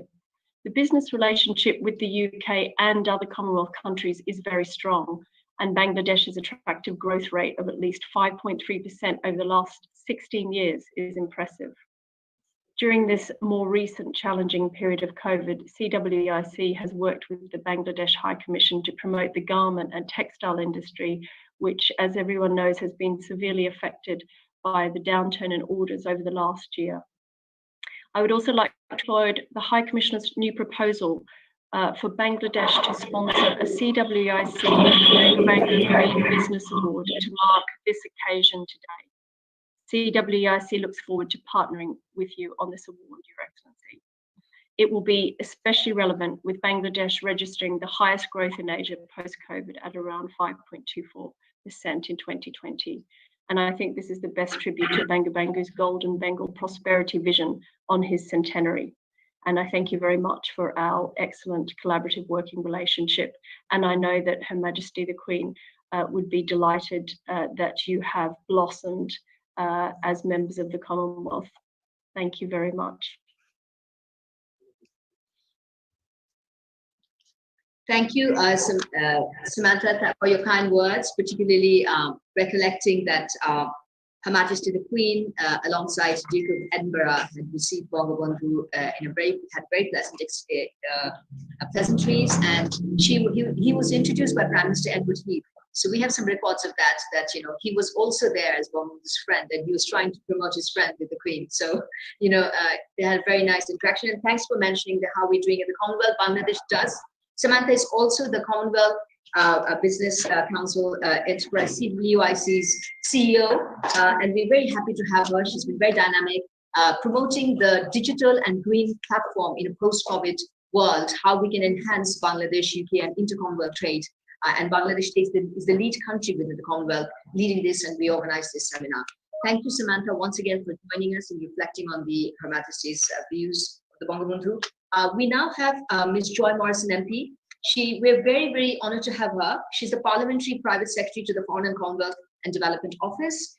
She's a member of Parliament for Beaconsfield, and she takes interest in Bangladesh. And of course, we're very privileged to have her because she's at the FCDO, where we have the Honorable Minister of FCDO here, but we're also very pleased to have Ms. Morrison as a speaker here. You have the floor, madam. Thank you so much. And it is such an honor to be here. And may I thank you, High Commissioner, for inviting me, and also to my friends. And thank you for mentioning the Conservative Friends of Bangladesh. Several of them are here today, including my dear friend, Ash. And I'm very much looking forward to working with you and celebrating this year of the founding father of his centennial birthday. And it's wonderful to also welcome here today, not only Lord Ahmed, who is a wonderful minister for FCDO, but also other members, Conservative peers and MPs. We have Bob Blackman, we have Lord Surrey, who I know very well. It's wonderful to see you, Remy Ranger and Sean Bailey and others. And it's such a wonderful historic event. And you can see by all the representation, not just from my party, but from every party that is here today. So proud to celebrate the heritage and close relationship that we have, including our Prime Minister, Boris Johnson, who in December wrote to the Prime Minister to congratulate her on her father's centennial celebration, but also on the close relationship that they have, not only through their democratic ties, but through COP and their environmental policies that they're working on together. So I am very honored to be here today to celebrate not only our incredible past, but our very hopeful future. And may I also mention, as we've been talking about great statesmen of old, Sir Edward Heath and his government, who officially received to 10 Downing Street, the president and his newly independent country. And he was the first to recognize and offer hospitality and actually acknowledge Bangladesh as a country. And Edward Heath was also instrumental in helping pave the way for Bangladesh to join the Commonwealth. And those ties with not only Edward Heath, but the Conservative Party have held strong to this day. And I am very much looking forward as a PPS to FCDO and as an MP in Beaconsfield to be working very closely with you, High Commissioner, in the months and years to come, and to celebrate the wonderful Bangladeshi community that we have here in the UK. And I just want to say today, because I know there are so many of us that are that are here and very excited to speak. So I shall keep my remarks as brief as possible. But I just want to say again, I'm honored to be here, and may I congratulate everyone as we celebrate this this wonderful year. Thank you. Thank you very much, Ms. Morsari, for your kind words. We absolutely, from the High Commission and me as the High Commissioner, look forward to working closely with you.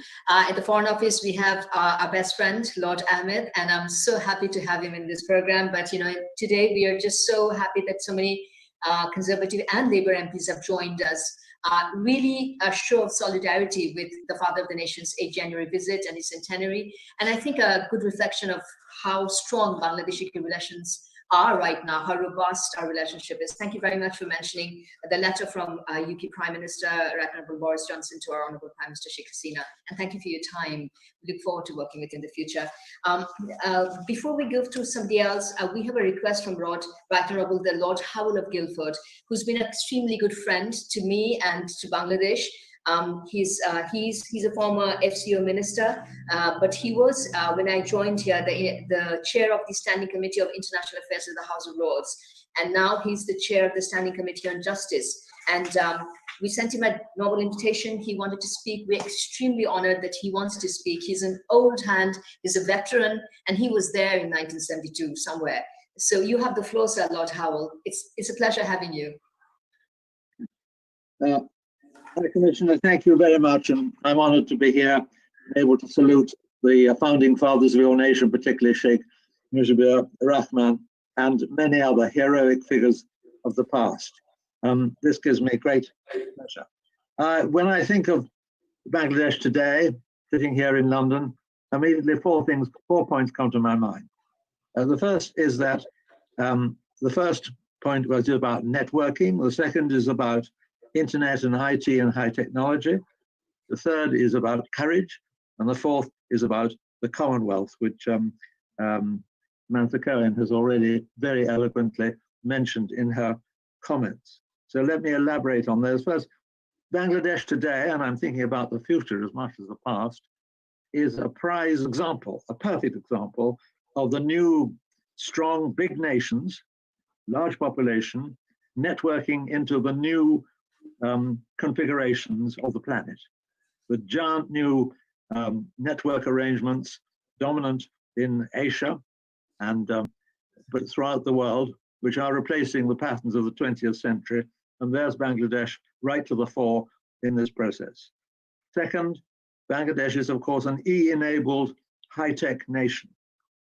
This is a fact that comes slowly to the minds of people who think about the past, but it is the new reality. Here we have extremely high-tech pattern emerging, reflected in both exports and trade and in internal communications. This is now a modern nation in the new digital age. And I could point to some other nations who are perhaps a bit slower, many other nations that are a bit slower off the mark. So I admire Bangladesh for that. Then courage. Courage, of course, is written into Bangladesh's history, the way it carved out its destiny from the Indian subcontinent in the stormy days of the past, which we've heard a lot about this morning. That is a courage everyone salutes.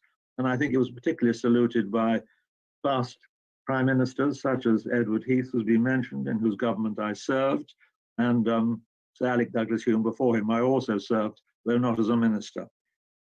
This is an example of how courage and determination can shape the future in ways that some people, again, need to understand a little more than they do today.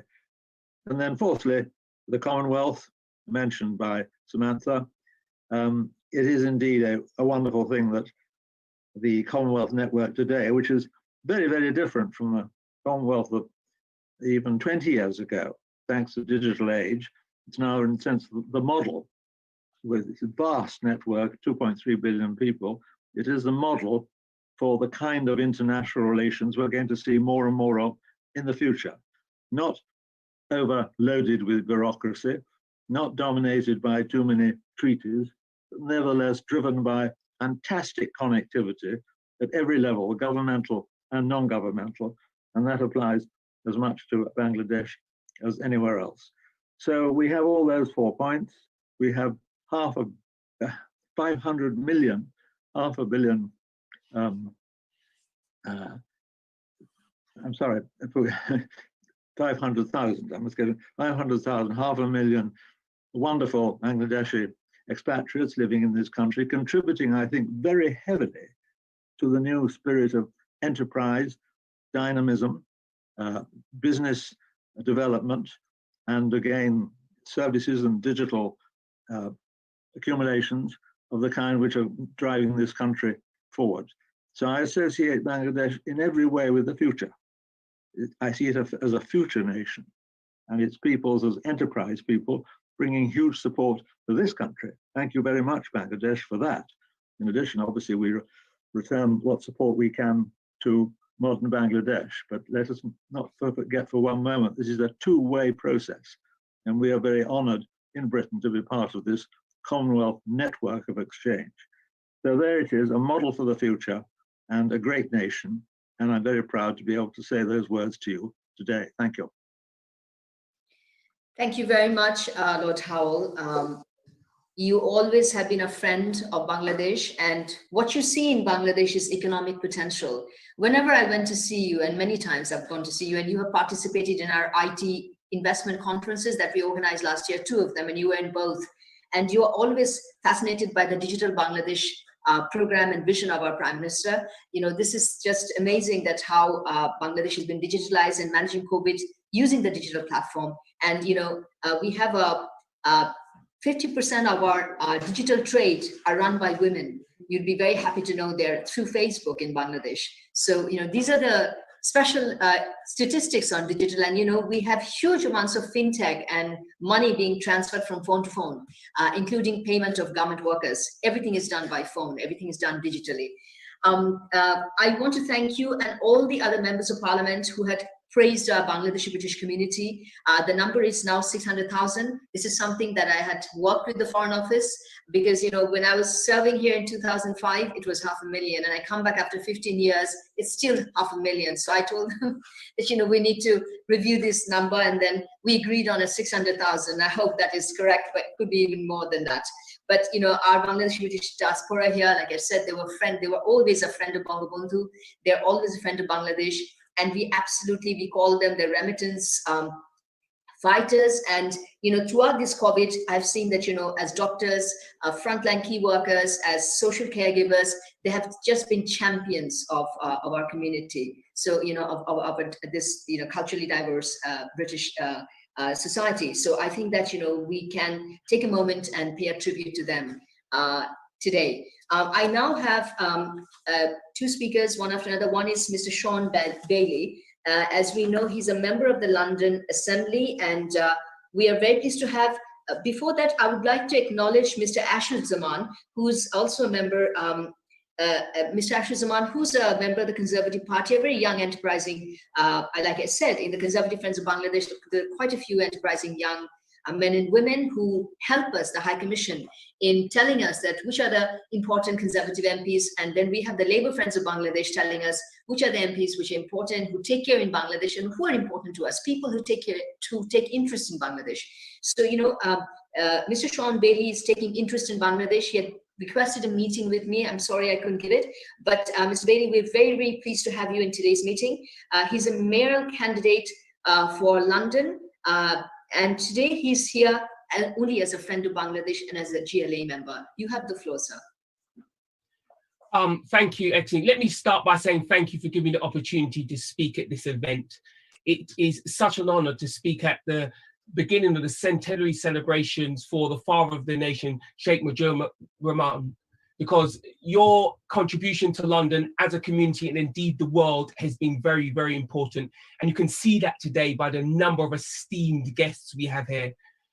We have Lord Rahman, who's a great minister for the Conservative for South Asia and the Commonwealth.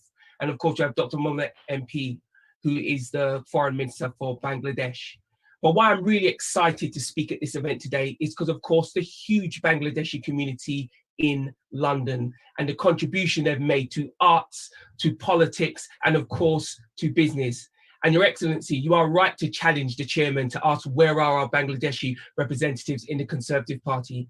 You and I will both know how active Conservative friends of Bangladesh are. And here in London, they're very, very important and often push me to learn and develop and do new things, not only for the Bangladeshi community, but for all of London.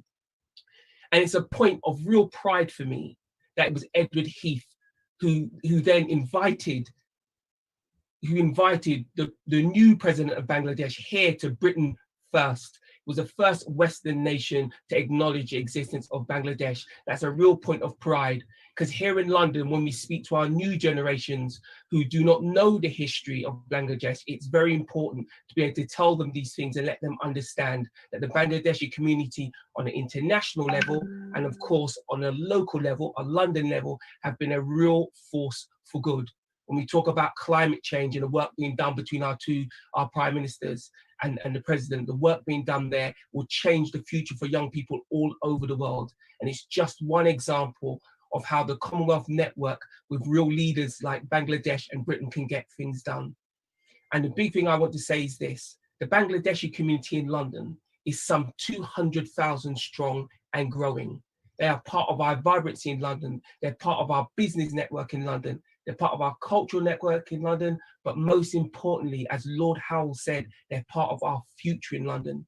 When we think of Bangladesh, we think of Bangladesh's future, and we also think of the future of the Bangladeshi community in London, because London's future and that community are intimately wrapped up. And I know that if we can rely on our Bangladeshi residents to push forward business, arts, and our recovery, we are in very, very safe hands. So again, thank you for including me in these very, very important and auspicious celebrations for the father of the founding of your nation, so important. And I want to congratulate everybody at the High Commission for the work you're doing, not just on this, but on keeping that strong relationship between London and also between Britain and Bangladesh. And I know as Mayor of London, I'll be working as hard as I can to help you in that process. And of course, if you invite me to Bangladesh, I'll be there straight away. Thank you. Thank you very much, Mr. Bailey. Welcome to Bangladesh High Commission. Sorry we didn't get introduced. All the best of luck with your mayoral election. Thank you for mentioning our Bangladeshi British community, and particularly you mentioned about the new generation. Our Honourable Foreign Minister is here, and I'd like to appeal to him, which I forgot to mention in my introductory comments, that I was working before COVID on a Bangabandhu Center in the United Kingdom, so that the new generation of Bangladeshi British people can learn his philosophy of life and move on with the progressive and secular values that he represented, and what is so much needed in a post-COVID world. And I really count upon our Honourable Foreign Minister to comment on that, whether indeed it will be possible for us in post-COVID to set up a centre, because we were going full force last year before COVID, but I don't know what will happen to the project afterwards. But we absolutely are right that the new generation must know about the history of Bangladesh and the friendship that existed between how Bangabandhu and Prime Minister Edward Heath and later Prime Minister Harold Wilson had pioneered these bilateral relations between Bangladesh and UK, and we look forward that the current Prime Minister Boris Johnson and Prime Minister Sheikh will carry it forward in the future based on those values. I now have we have Seema Malhotra MP who had requested the floor, but Seema, if you could just hold on for 5 minutes. Lord Billy Moria of Chelsea, who was supposed to speak in that slot, he has to go. He's a very important person. He's the president of Confederation of British Industries, but more importantly to us, he's such a wonderful friend of Bangladesh. His father fought for Bangladesh Liberation War, and he has a special place in our heart. But I know that he has a special place in the hearts of the entire Bangladeshi British community. He supports our car industry, and he's the Chancellor of Birmingham University. In every way, he's such a role model. And every year I look forward to participating in his memorial service for the fallen soldiers from Bangladesh, from the South Asian subcontinent during the Second World War. So he always organizes these special events where he reminds us of the South Asian solidarity in the United Kingdom. Karan, you have the floor. Thank you very much, Your Excellency. And I'm speaking in a debate in the House of Lords, and I've popped out of the debate to take part in this very, very important event. And it's a privilege for me to be here. Muna Tasneem, you have been the most extraordinary High Commissioner a real ambassador for your country, and it's been a privilege to work with you. I'm delighted the Honorable Foreign Minister of Bangladesh is present with us, and so good that we heard Keir Starmer, the leader of the opposition, and of course my friend Lord Tariq Ahmed, one of our finest ministers who I sit with in the House of Lords, is with us as well. To have Mujib here, this is really, really important, because I can remember so clearly as a 10-year-old boy, when I was in Hyderabad, my father went to war and went to liberate Bangladesh. He was commanding his battalion of Gurkhas, the 2nd, 5th Gurkhas Frontier Force, one of the bravest battalions in the Indian Army. Your Excellency, you mentioned the memorial gates. Inscribed in the Chhatri, in the pavilion of the memorial gates, are the names of all the Victoria Cross winners, 3 of the Victoria Cross winners whose names are there from my father's own battalion. And this brave battalion, led by my father, went in December 1971.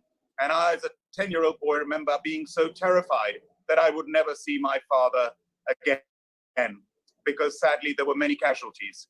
But my father survived, though sadly he lost many, many of his brave Gurkha troops and officers. They fought in Pirganj, they fought in Bogra, and Bangladesh was liberated. What an occasion that was. And Sheikh Mujibur Rahman, of course, was the hero, the father of the nation. And it is so wonderful that we're celebrating this now, and this, the 50th anniversary year. But what my father did speak of, and I will never forget, is he spoke of the bravery of the Mukti Bahani, the Bangladeshi freedom fighters. Many of them, he said, were teenagers, were young boys who were willing to sacrifice their lives and were so brave. It was an inspiration to him and to the Indian Army. And here I am years later with my business that I've built, Cobra, over the last 30 years. And my business is where it is, thanks to the support of the Bangladeshi community and the 12,000 restaurants that Keir Starmer spoke of. What a success story. Pioneering entrepreneurs who've gone to every corner of the United Kingdom, who made curry the favorite food of the nation. And it is thanks to them that we now cook curry at home, buy curry in the supermarkets. But the curry restaurants, the Bangladeshi restaurants, we will never, never fail to thank you enough for your entrepreneurial spirit that is an inspiration to all entrepreneurs throughout the UK, and the Bangladesh Caterers Association, the UK BCCI, and all the other wonderful institutions that champion Bangladeshi businesses. And Lord Howell mentioned, and Your Excellency, 600,000 diaspora that make us very, very proud here in the UK. So what a celebration we're having, a celebration of the bridge, the living bridge between the UK and Bangladesh. Long may we succeed together. And I end with this. I will never forget seeing the pictures and the films after the liberation of Bangladesh, when Sheikh Mujibur Rahman went to Kolkata, went to Calcutta, went to the Maidan, and there were millions of people there, millions of people.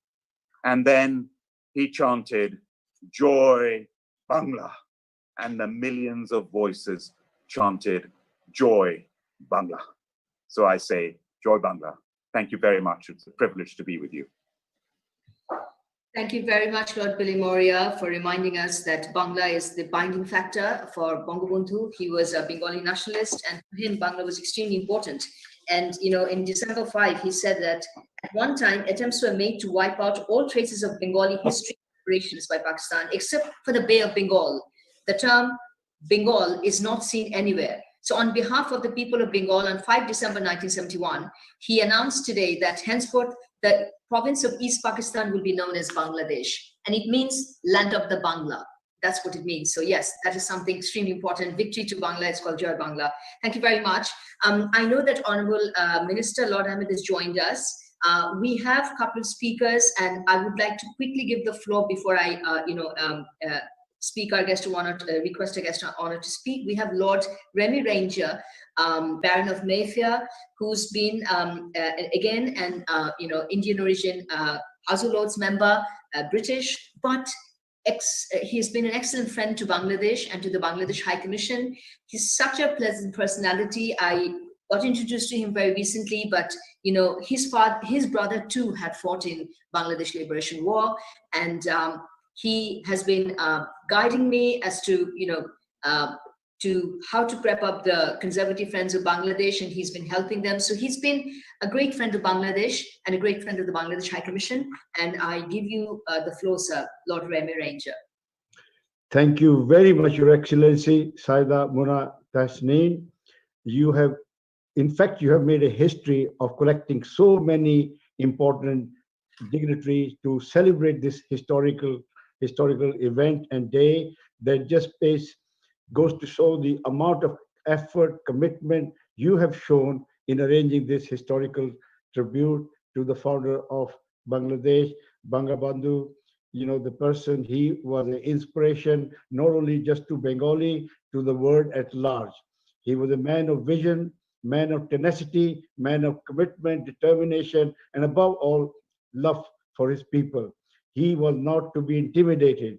And today we are not only celebrating his arrival as the president of an independent sovereign Bangladesh, but we are also celebrating his vision for the people of Bangladesh. I shudder to think what would have been the future of Bengali people in Bangladesh if it wasn't for the leadership provided at that critical time by the great Bangabandhu, Sheikh Mujibur Rahman Sahib. It is indeed a privilege for me to be part of this historical celebration with my conservative colleague, mayoral candidate Sean Bailey, my very favorite minister, Lord Ahmed. He could fight election in India, he could fight election in Bangladesh and win hands down. His popularity throughout the Commonwealth is huge. So we are proud to be sharing platform with the minister from Bangladesh, Dr. Abdul Manan. You are a great leader, sir. Under your leadership, Bangladesh is moving, the economy is moving, and to be among all these celebrities, I feel myself an honor.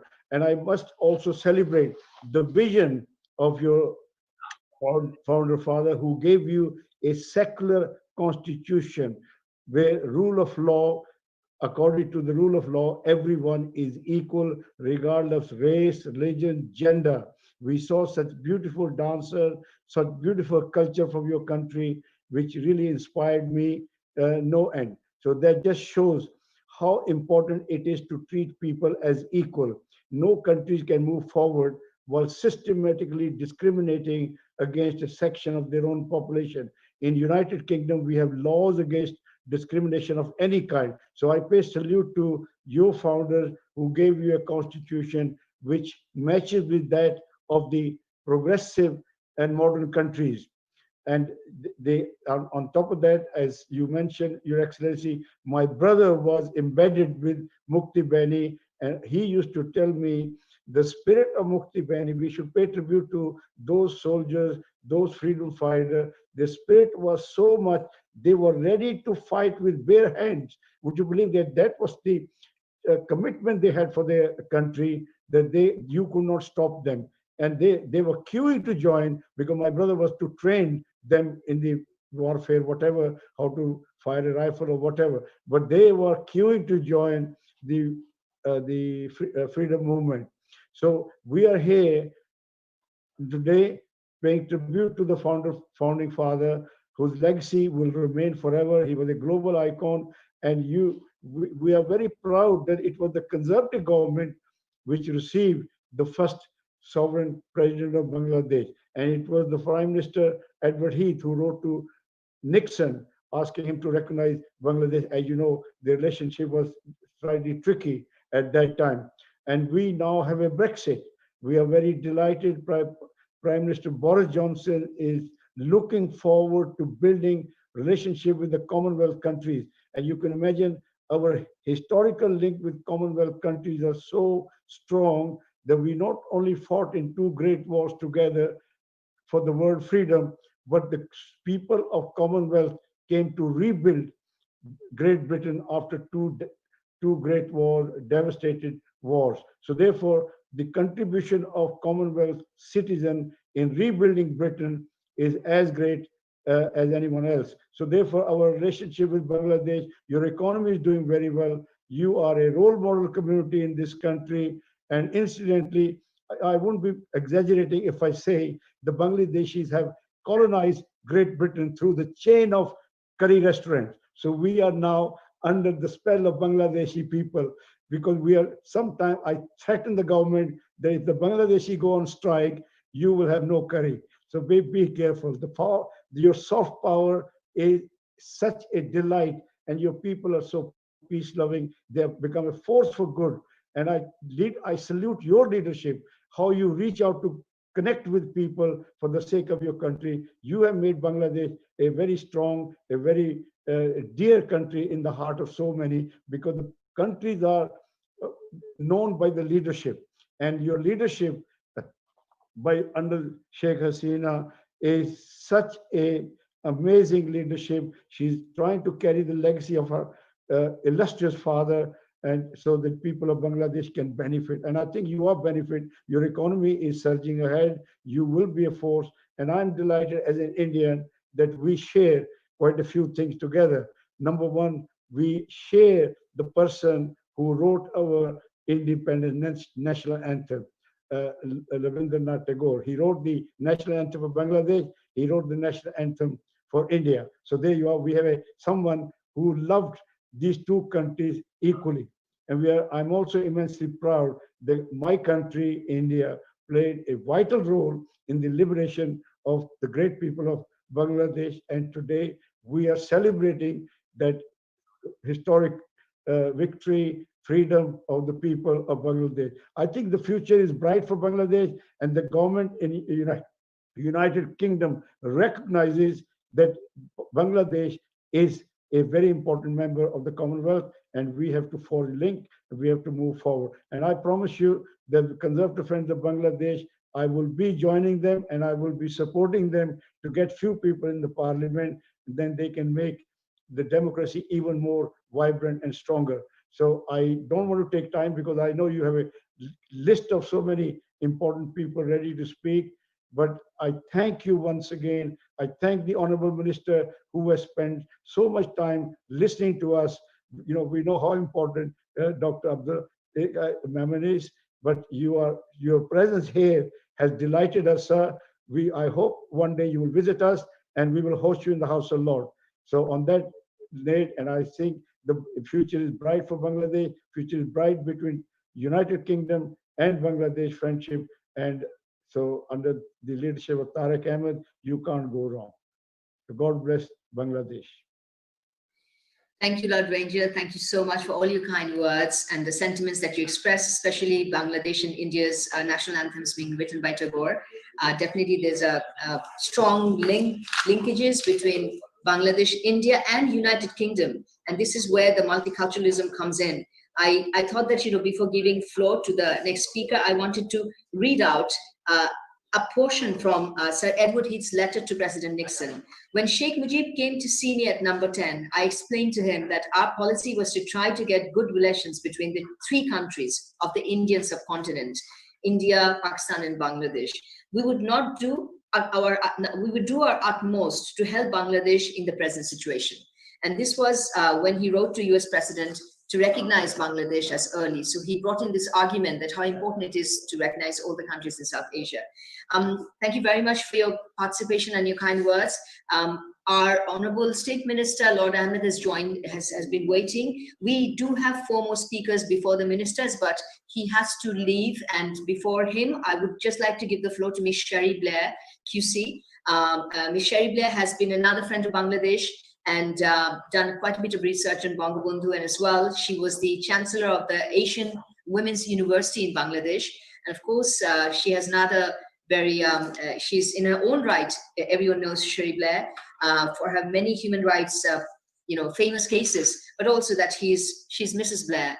And from both perspectives, the Blairs have been extremely nice to Bangladesh, very strong relationship with Sheikh Hasina, Prime Minister Sheikh Hasina during her first tenure, 1960-2001, where Right Honorable Tony Blair was the Prime Minister. But today we've invited Ms. Sherry Blair in her own right to speak on the father of the nation, Bangabandhu. You have the floor, madam. Well, thank you very much, High Commissioner and dear friend, for inviting me here today and to join such an amazing array of speakers, including of course, and most importantly, in the presence of the Foreign Minister of Bangladesh, Dr. Abdul Momen, and a friend also to me, Lord Tariq Ahmed. Even if we're not in the same party, I know the great work that he does, representing the British government in his role in South Asia and the Commonwealth. I wanted to speak a little personally about why this day is important to me. Like some of the other speakers, I too was alive at this time, though I was only 17, and had joined the Labour Party a year or so before and become very interested, as I still am, in foreign affairs. And so I remember very well the War of Liberation and the huge sacrifices that were made at that time. And little did I know back then that the time would come when I would be privileged to be able to be such a friend of Bangladesh. And of course, you mentioned the relationship that myself and my husband have with the Prime Minister and her family, which started, as you said, when he was Prime Minister, but was consolidated also when I had the privilege of being part of her legal team, when, as you know, after her term and before she became Prime Minister again, she was imprisoned in Bangladesh, and I was part of the human rights team that came to Bangladesh to represent her then. And since then, I have been very lucky because virtually every year I have been able to go to Bangladesh, not least because of my role, as you mentioned, because I still am the founding and first Chancellor of the Asian University for Women, which is situated in Chittagong in Bangladesh. Over half our students are from Bangladesh itself, and the rest are from the surrounding Asian countries. So I have grown to know and love Bangladesh, and particularly to observe for myself over the time that I've been involved, the great progress that has been made in Bangladesh, both in the economy, as people have spoken about, but also in relation to the huge example it gives to the rest of the Indian subcontinent, to be frank, in relation to the position of women in Bangladesh society, the equality of women in Bangladesh society, the education of women in Bangladesh society, and also the lack of child poverty, which, dare I say it, possibly puts the richer India to shame. I would also particularly like to echo what has been said by many as a human rights lawyer about the importance of that secular constitution, which was so important to the founding father, to Sheikh Hasina's father, and which legacy remains so strong today in an area where often religious states which don't recognize the equality of all their citizens are on the rise, in a time when popularism and things that drive people apart are on the rise. Bangladesh is a shining example of a country with a secular state where each and every citizen, man, woman, child, whatever ethnicity or religious origin, are treated and as equal citizens. But I wanted to mention something that perhaps we haven't mentioned so much, and that was, of course, the role of women in the original liberation of Bangladesh. Especially, we want to highlight two things. One is more than 200,000 women suffered due to rape, enforced pregnancies, and gender-based violence during the conflict. And Bangabandhu set a huge example to the world in recognizing the courage and sacrifices of those women. He honored them with the title Birangana, the war heroines, and he established a war rehabilitation center for the war victims of sexual abuse. And you know that often the stigma of rape is so great that even though the woman is totally innocent, she is often shunned by society. And he set a huge example by that, by declaring that for those women who couldn't put a father's name on the certificate because they didn't know it, they were rape victims, they could put his name as the baby's father. I mean, that is a huge example which is unprecedented. And, you know, when we talk of women, great women in Bangladesh, we have one, of course, in the leader of Bangladesh at the moment, my dear friend Sheikh Hasina, who has fought for so long after the terrible tragedy, the terrible wrong that was done to her family with the annihilation of all her relatives apart from herself and her dear sister, another friend of mine, and the mother, of course, of Tulip, who I had the pleasure of campaigning for in several elections now, as she consolidates her grip as a great MP, a great Labour MP in Parliament.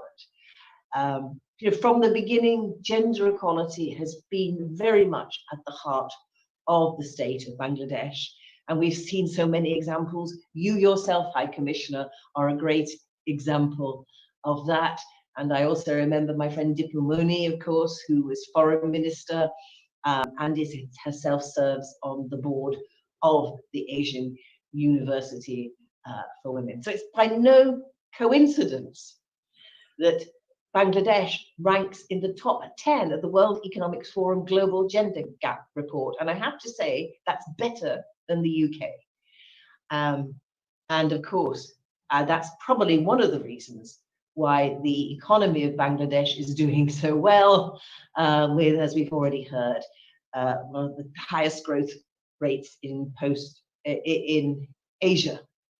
So I am so delighted to be part of these celebrations, to join with all my friends in the Bangladesh community, and particularly to recognize the very many strong Bangladeshi women who do a lot more than make curry.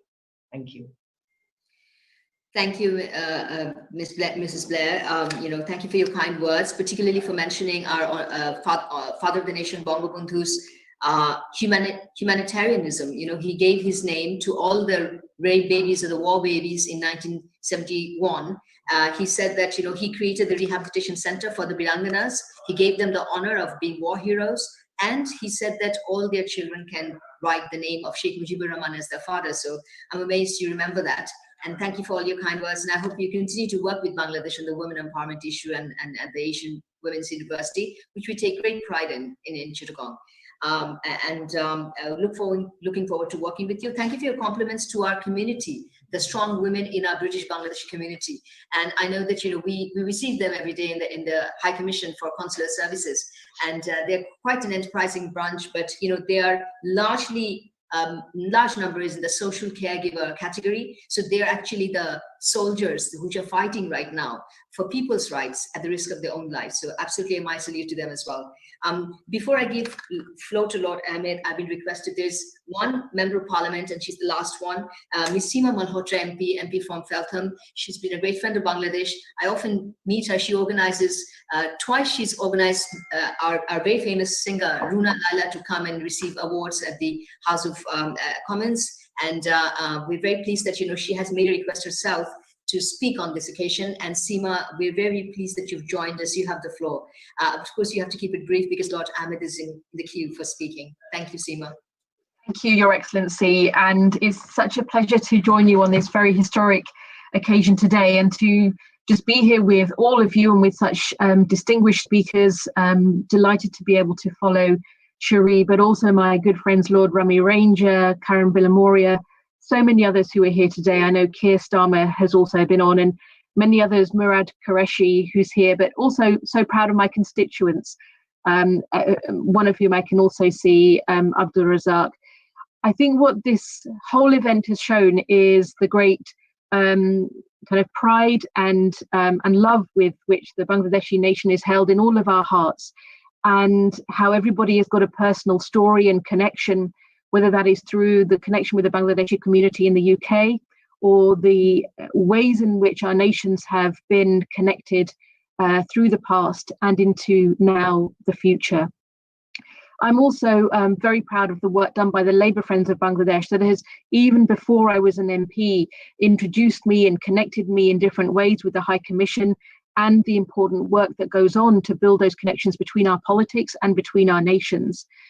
I want to just make this point that I do believe that the founder of the nation, Sheikh Mujibur Rahman, he would have been, I believe, so proud of the way the nation has grown and prospered and put its stamp on the world stage as a nation that leads in so many ways. And I think just following on from Cherie Blair, just the work that's gone on with the empowerment of women, women in enterprise, microfinance, there is much that the world has learned from Bangladesh, and I believe much that the world will continue to learn from Bangladesh.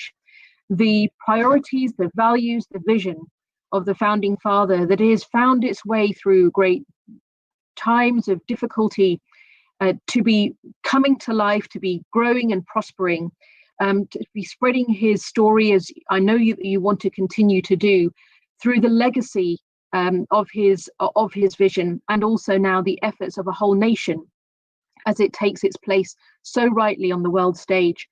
That messages of peace, of inclusion, of prosperity, of community, and the contribution of culture across Bangladesh, but also across the world, that we have also seen and continue to see. I'm very proud of my colleagues in Parliament, Tulip, Roshanara, Absana, and Baroness Udin, and others who have contributed to keeping our links so strong. A shared history of our nation over 100 years is now setting also that strong foundation for development of our nations and our work together over the next 100 years, whether that's through technology, economy, social justice, and social progress. These are challenges that we face together and that our nations must address together. We've seen as well through COVID and also many other challenges that one nation cannot address these challenges alone. We do so in a spirit of partnership. We do so recognizing the importance of the international links between our nations and those institutions like the Commonwealth that bind us together and keep us strong when any challenges will hit. These are the values I know that will underpin how we continue to work together. I am so proud of the Bangladeshis in my constituency, so proud of our diaspora community that I believe are fundamental and a base from which our international relations build and are strengthened and sustained. My congratulations to you, Your Excellency, to all in the High Commission, the Foreign Minister who's joined us, and everybody in Bangladesh on this wonderful anniversary today. Thank you.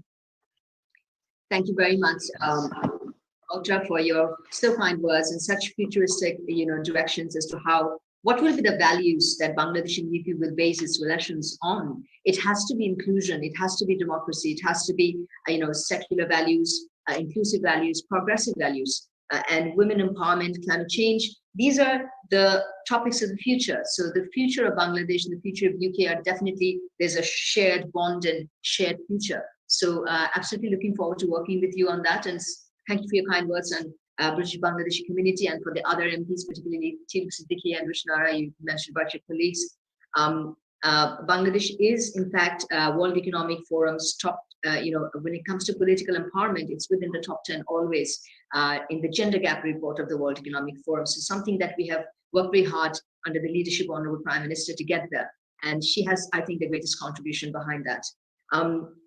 With these words, I now have the honor to call upon Lord Ahmed of Wimbledon, Minister of State for South Asia and Commonwealth, to speak. But before that, I must make one confession that Lord Ahmed always receives a phone call from me. And these are called crisis phone calls. And if he wasn't there in the Foreign Office, and he has been there, whenever the Conservative government came into power, if you look at his CV, he's always been a minister, the transport, countering extremism at the Home Office, then aviation and trade. In 2016, he helped us restore Biman's cargo flights, and we thank him for that. He's always been there doing something for Bangladesh. And then, he's assumed the position of FCO minister. And ever since that, I know that all the ambassadors from South Asia, we wouldn't know, we can't think of a Foreign Office without Lord Ahmed. There's a huge Lord Ahmed fan club there. I just wanted to thank him and take this opportunity to express my gratitude. For every time we turn to him for help, particularly me, I've never been turned empty-handed. So with those words of gratitude, request Lord Ahmed to speak a few words. I just want Lord Ahmed to know that there are a couple of representatives from British Bangladeshi diaspora who would be speaking today. We couldn't give them the floor before you, but they'll be after you are. We'll invite our Honourable Foreign Minister to speak so that you can listen to him, and after that we'll be giving the floor to the diaspora community who were here during 1971 and also represents the young generation of British Bangladeshis. So my apologies to them, Mr. Sultan Sharif and Mr. Sajidur Rahman Farooq, but you will be speaking after the Honourable Foreign Minister. Lord Ahmed, you have the floor, sir. Bismillah ar-Rahman ar-Rahim. Good afternoon and Shubha Shonda to everyone on this occasion. May I begin by paying tribute to you, Mona. High Commissioner, you are an ambassador and High Commissioner here in the Court of St. James par excellence. In every respect, you have both the vision, the tenacity, but also the determination to make sure in every element of our relationship between our two countries, where the broader context within the context of the Commonwealth and international affairs, that the voice of Bangladesh is clearly one which is not just heard, but respected. And I pay tribute to you and your whole team at the High Commission. And today's event, the nature of the engagement, albeit virtual, that we've seen, demonstrates your capacity, demonstrates your determination, and indeed engagement with the diaspora community of Bangladesh here in the UK, but also the wider community. And you have really drawn from all that represents the rich diversity of what is the United Kingdom today. I'm also extremely grateful to see many colleagues and friends, irrespective of political affiliation, joining with us today. I'm delighted to hear Sean Bailey address us, which that's passion and determination. My great friend Karan. Karan and I seem to spend an eternity exchanging messages on WhatsApp about what should happen next, but he is a great asset. And as you said, when it comes to issues of trade and business, we certainly look forward to strengthening the ability of companies to trade more effectively, more efficiently, and to the benefit of both nations. And Karan will certainly have a key role in that respect. There is also one other person on this call, which is Rami Bhai, Rami Ranger ji, Lord Ranger. He's always full of eloquence, but when he speaks, I've often seen him discard anything in front of him, which would be, as a minister, and I speak with some experience of that, that would be a civil servant's nightmare, because he just discards what's in front of him. Why? Because he speaks with passion and he speaks from the heart. And Ramiji, you are a great asset to our country for also building relations across the continent, and particularly the subcontinent of what is India, Pakistan, Bangladesh, Nepal, Sri Lanka, and of course Maldives, which I'm proud to represent the United Kingdom with.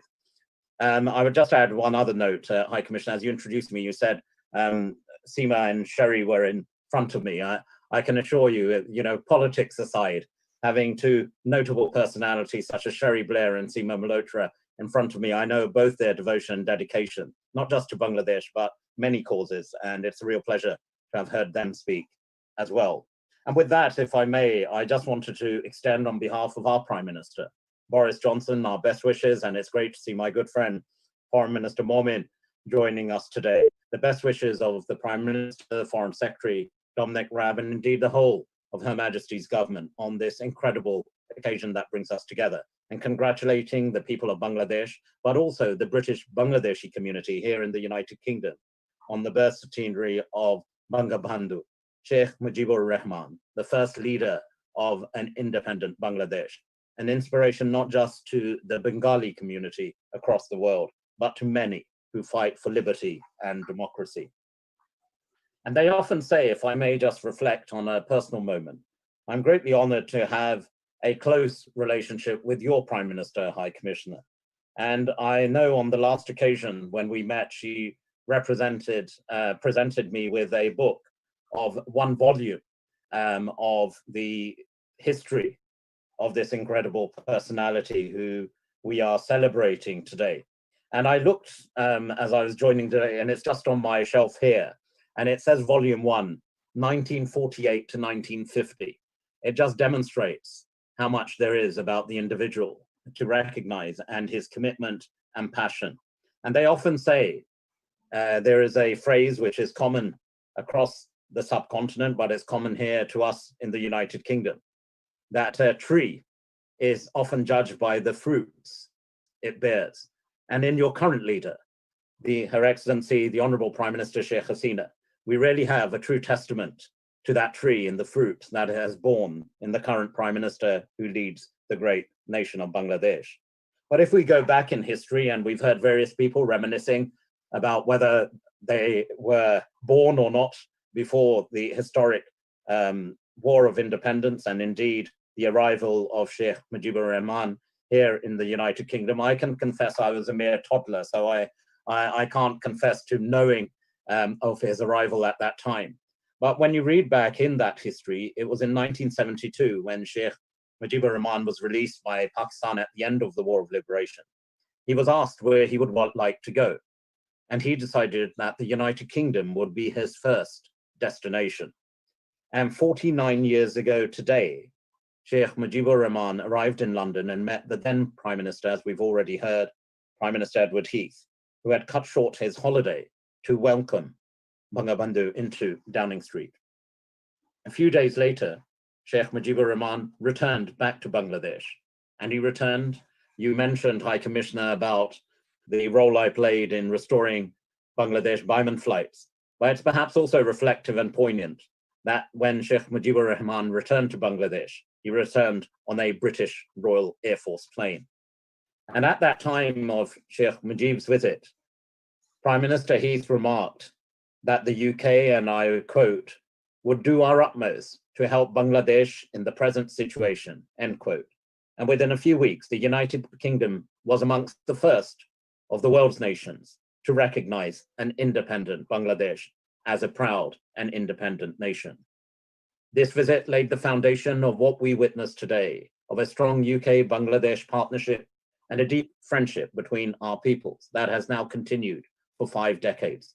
And indeed, as we've heard from various people already, how we've become enriched as a United Kingdom from the contributions of British Bangladeshis in all spheres of our life. And today we share unbreakable bonds of kinship, unbreakable bonds of culture, highlighted by our growing role in each other's prosperity and the incredible dynamism of over 600,000 strong British Bangladeshi community who contribute so much to both Britain and Bangladesh. Today is also a timely reminder to think about the future and recognize the extraordinary strides that Bangladesh has made since its independence.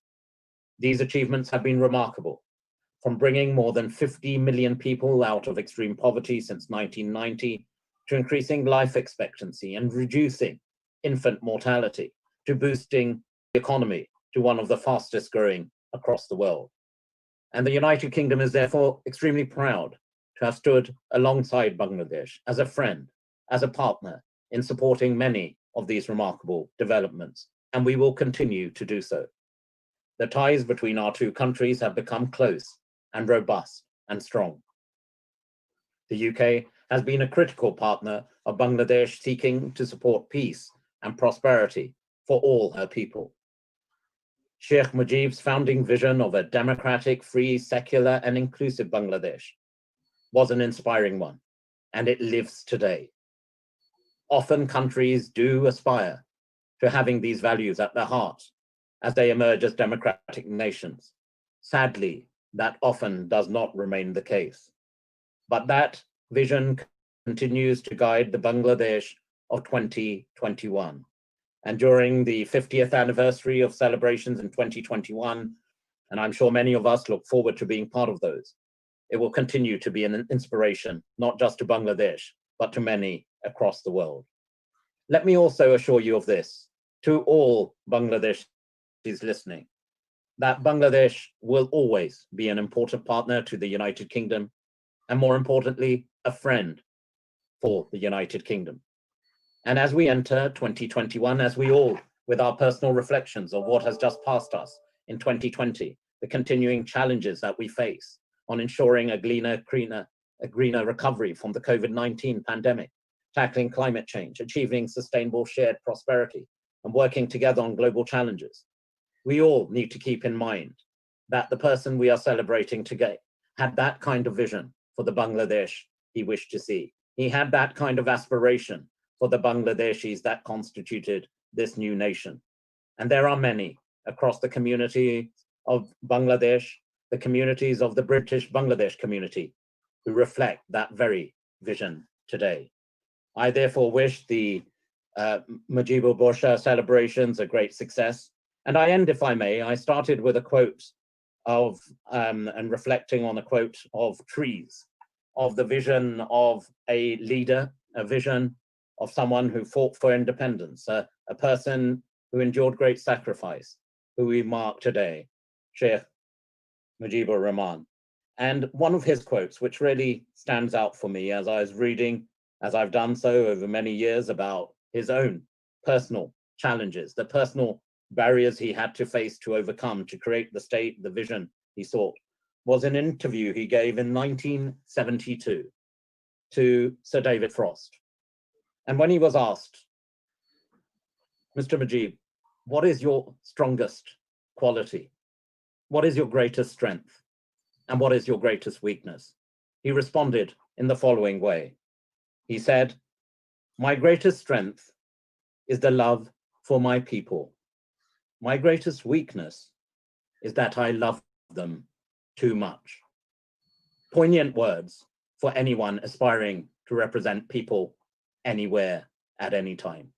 It's a great pleasure to join you today, High Commissioner, Foreign Minister. I'm grateful for the opportunity, and long may we live together as two strong nations and work together for peace, prosperity between our nations and across the world. Assalamu alaikum wa rahmatullah.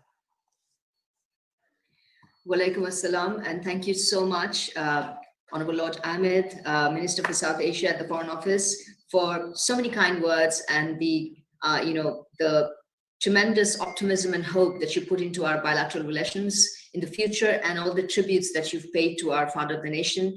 Indeed, our father of the nation was a true statesman. I gave some quotes and you were not there, but he has been compared by many, including Time magazine and some British journalists of the 70s, had such wonderful comments about him, of his stature as a statesman.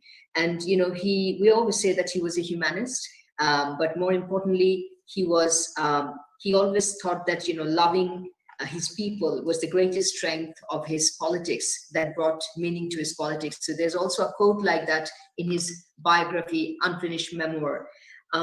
Thank you very much for the kind words about our Honorable Prime Minister, and our Honorable Foreign Minister will be the next speaker. We want to also take this opportunity from the High Commission to thank you, Honorable Lord Ahmed, for every support that you've given us in every way to Bangladesh and to the High Commission. We are trying to make our mark here as the High Commission with the British government.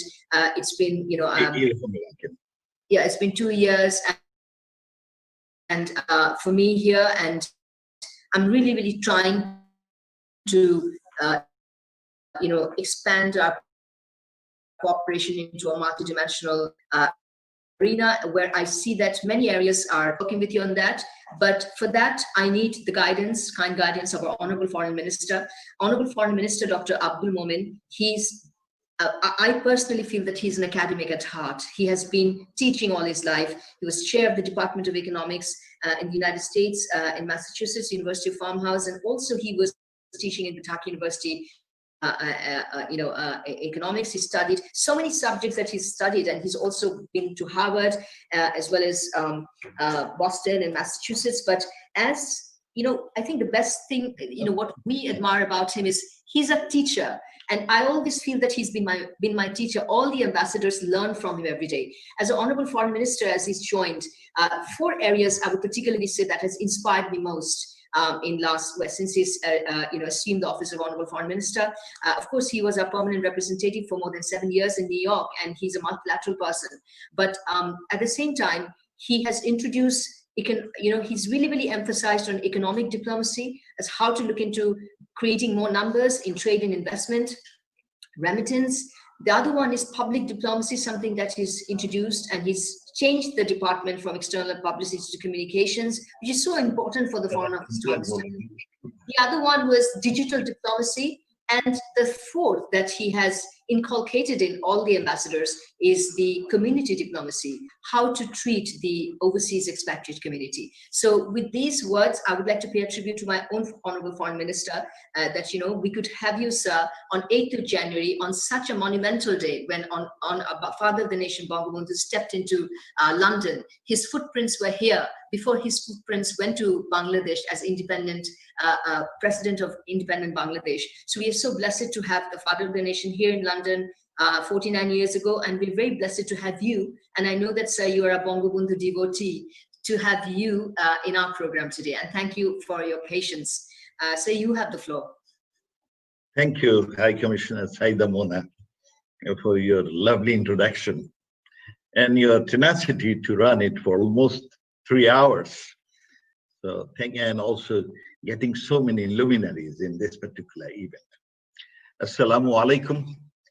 His Excellency Lord Tariq Ahmed, UK's Minister for South Asia and the Commonwealth, Right Honourable Sir Mark Drakeford, AM, Honourable First Minister of Wales, His Excellency Right Honourable Sir Carr Rodney Starmer, MP, Leader of the Opposition and of the Labour Party, Honourable Lords, Members of the UK Parliament, Excellencies, and especially our beloved Bangladesh diaspora in the UK and Ireland. At the outset, I feel comfortable to speak to you in person, but because of the pandemic, I have to opt for the virtual, the medium. Ladies and gentlemen, 49 years ago on this day, 8 January 1972, Bangladesh, Father of the Nation and first President of independent and sovereign Bangladesh, Bangabandhu Sheikh Mujibur Rahman, landed in London and rode to his historic homecoming journey from Pakistani jail to Dhaka, following a 9-month imprisonment in Pakistan. This year, as the government and the people of Bangladesh celebrate the historic birth centenary of Bangabandhu Sheikh Mujibur Rahman in association with the UNESCO, commemorating 8 January here in London, in the midst of so many important British friends of Bangladesh, we bring special joy and meaning to our centenary celebration. On this momentous occasion, I pay my deepest homage to the architect of our independence, then the father of the nation, Bangabandhu Sheikh Mujibur Rahman, without whom Bangladesh could not have emerged as an independent and sovereign state in the world map in 1971, and most certainly not as a secular people's republic.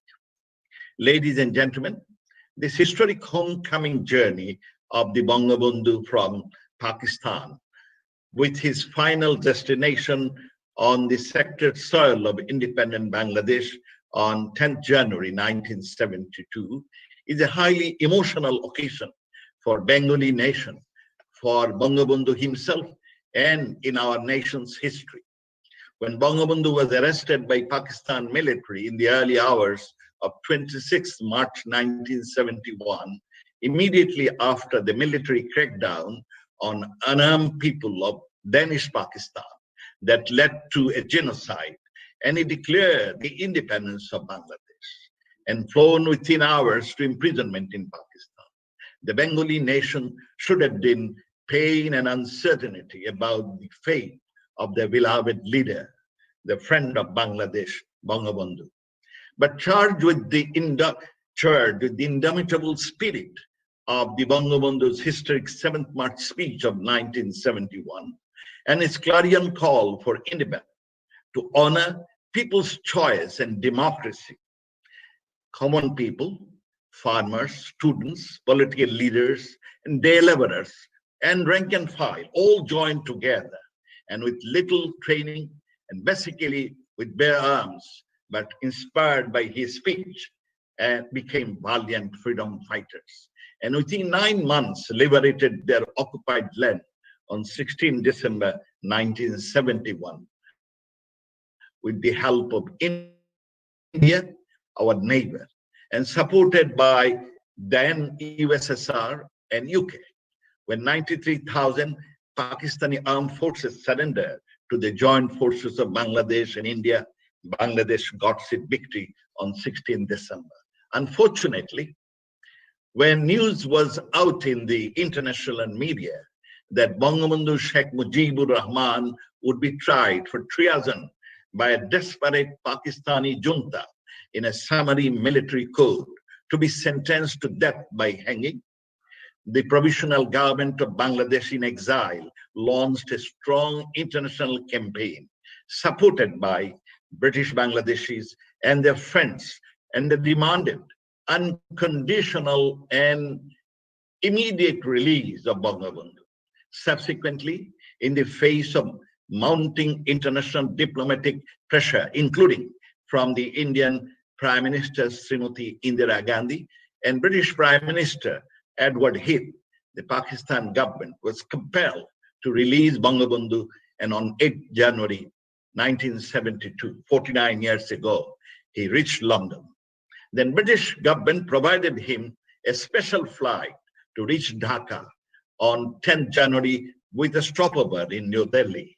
Millions of Bengalis rushed to the airport on 10 January 1972, shedding tears of joy, chanting Joy Bangla, Joy Bangabandhu, slogans to get a glimpse of their beloved leader alive and give him a hero's homecoming welcome.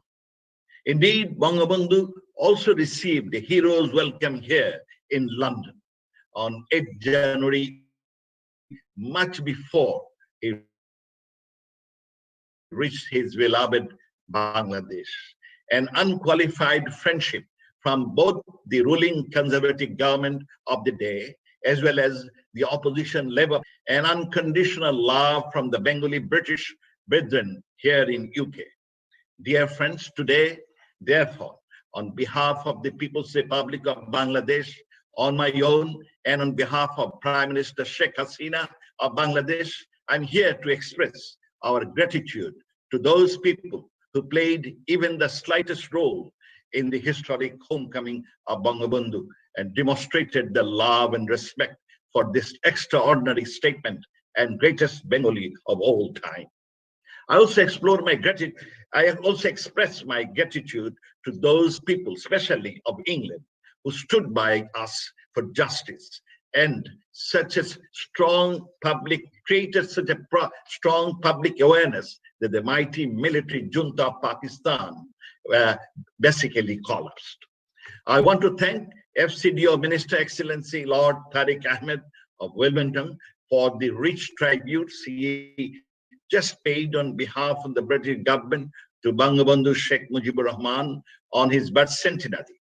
I too pay my tribute and gratitude to Prime Minister Sir Edward Heath, who on this historic day in 1972 officially received Bangabandhu for a bilateral meeting at number 10 Downing Street.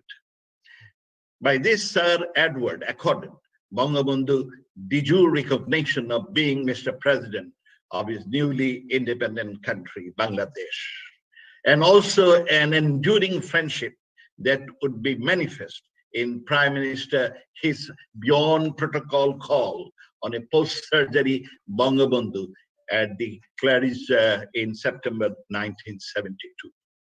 Bangabandhu's 8 January official meeting with Sir Edward not only set in stone a strong Bangladesh-UK friendship to grow in leaps and bounds over the past 50 years and paved the way for Bangladesh official recognition by British Empire on 4th February 1972.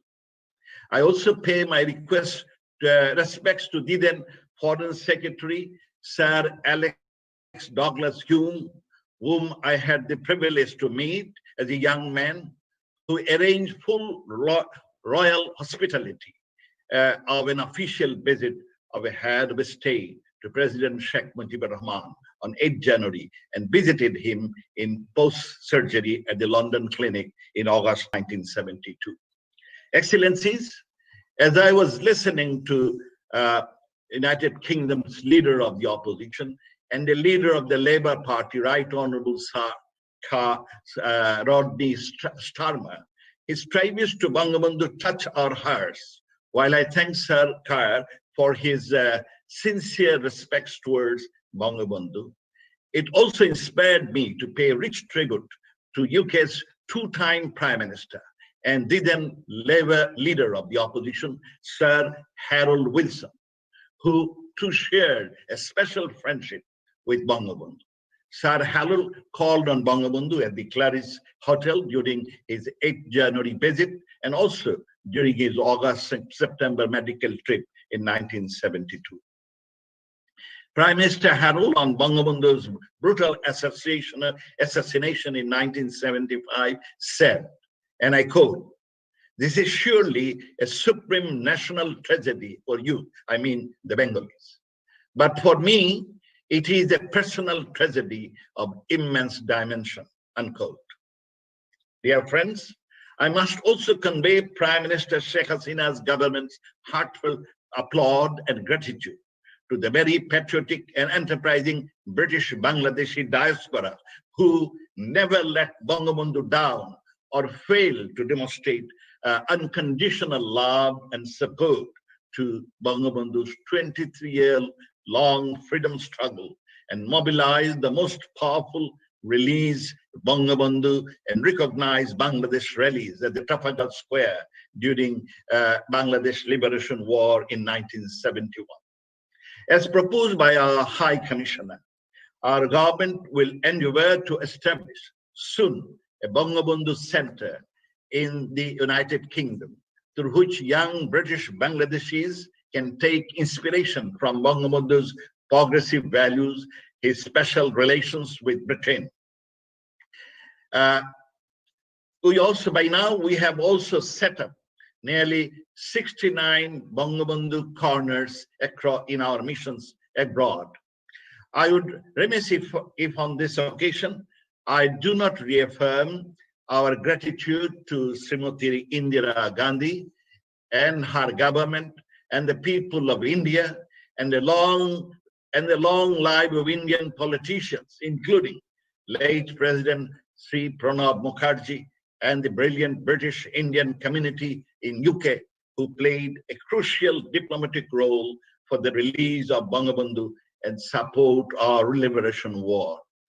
Bangabandhu also received the most memorable of receptions on 10th January 1972 in New Delhi by President Sri B.B. Giri and Prime Minister Srimati Indira Gandhi, en route his historic homecoming journey to Dhaka.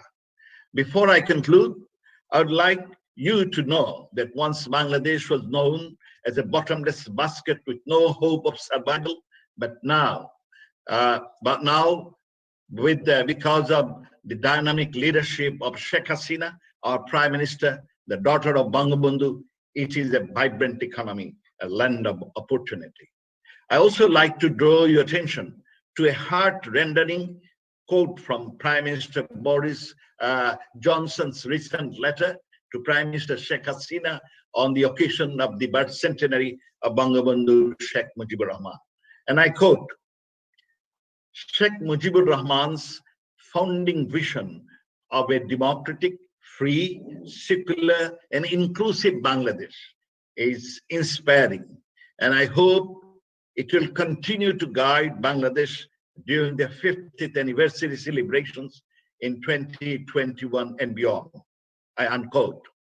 Indeed, let us reaffirm Bangladesh and UK's common resolve on the birth centenary of Bangabandhu to be guided by the principles of democracy, secularism, nationalism, justice, peace, sustainable development, and climate change in unfolding next 50 years of our shared prosperity.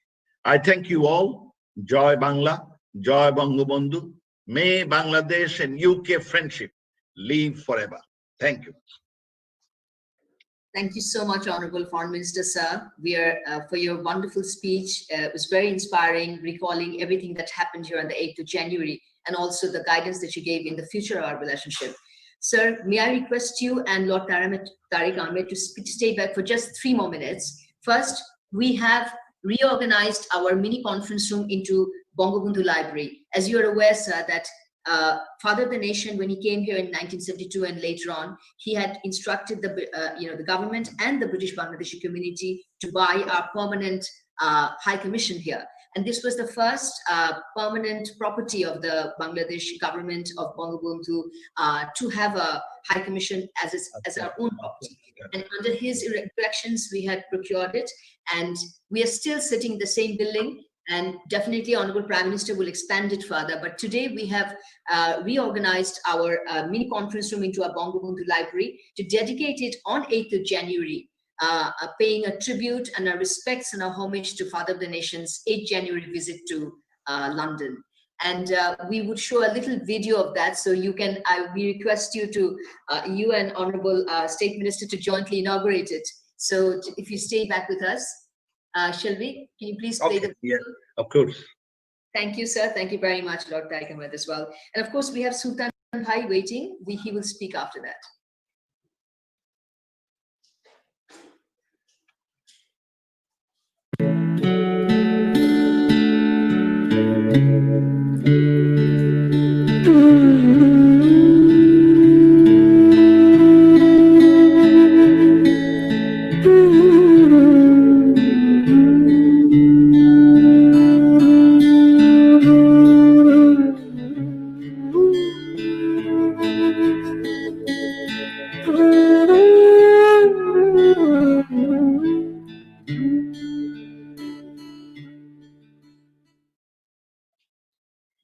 Thank you, Mona.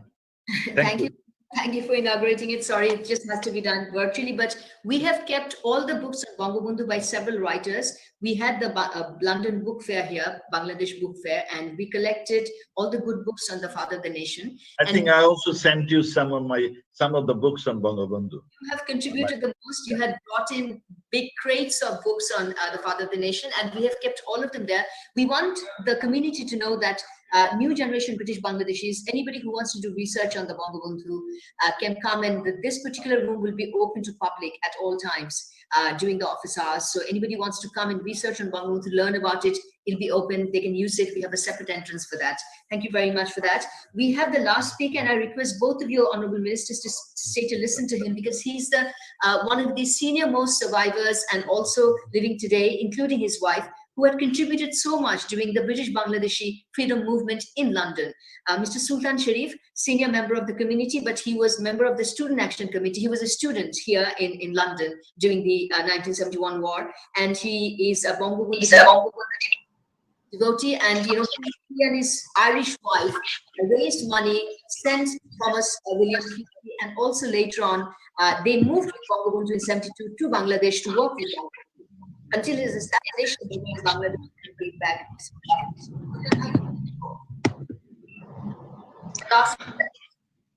Hello, can you hear me? Yes, we can hear you. Thank you. It's wonderful to be able to speak when we have such a illustrious gathering of British people here who have the way they have spoken about Bangabandhu illustrates the man as he was, and he will remain in our history. My emotional attachment to the Liberation War was because of my total involvement in this war. And on 8th January, it is on 16th December, to be correct, when Pakistan Army surrendered. That was a day of great joy for all of us, except the pain that the Father of the Nation, then our leader, and the man in whose instruction we fought a liberation war for 9 months, gave so many lives, suffered so much suffering, and about 10 million people had to leave their home and hearth and even go to India. was not there with us on 16 December.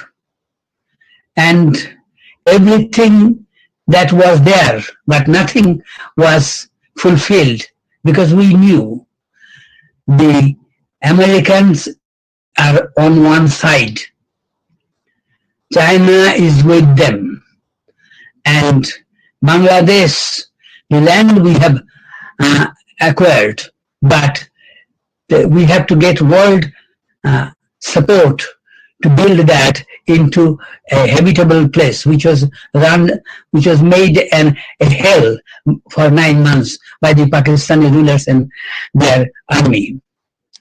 So on 8th morning, when the news came that Bangabandhu is not only alive, but has arrived at London airport, all of us who started thinking from 16 December that how would we run this country, how would this country survive, realized, my memory tells me that now we have our leader, our guide, our savior, and we will be able to start. And from all the discussions of the people who participated in today's discussion, thank you, Muna. It was so nice of you to be able to have organized such a wonderful gathering, and so much appreciation for the father of the nation, my leader, that it's difficult for me to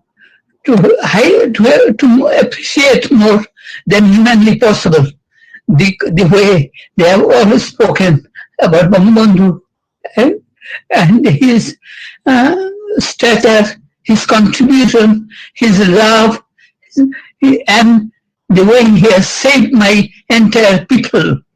And the first thing he did when he came to London was no less than meeting Edward Heath and asking him to ensure recognition of Bangladesh by all British powers of the world. And we couldn't have done it. We couldn't have done it without him. So today, on the 50th year of the birth of this nation, thank you for bringing it to fore, and thank you for letting everyone, including Mr. Moria, Cherry Blair, and everybody else whom I have watched over all these years so closely, and whose families were so close and near to Bangabandhu. I would have said possibly many things, but my emotion that had Bangabandhu would not have come back, I don't know what will happen to my dear motherland.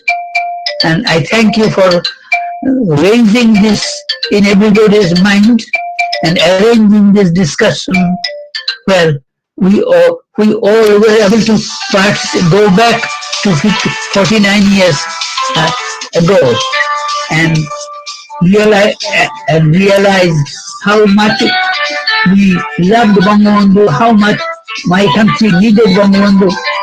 And in the following years, before he passed away, he gave us everything, but could not save his life, and we couldn't save his life. Today, I remember him with gratitude, and remember that but for him, Bengalis would never have seen independence of their people. But thank you very much, and kindly remember our millions of people who have given life, the Indian soldiers who have given life for us, and soldiers who have fought by the side of my fellow freedom fighters and helped achieve independence for my people and today's glorious Bangladesh under the leadership of Sheikh Hasina. has proved that Bangabandhu's successor's life is so valuable to us that we wish her well, long life, and request everybody to pray for her. Thank you for allowing me to speak. Thank you, Sultan Bhai.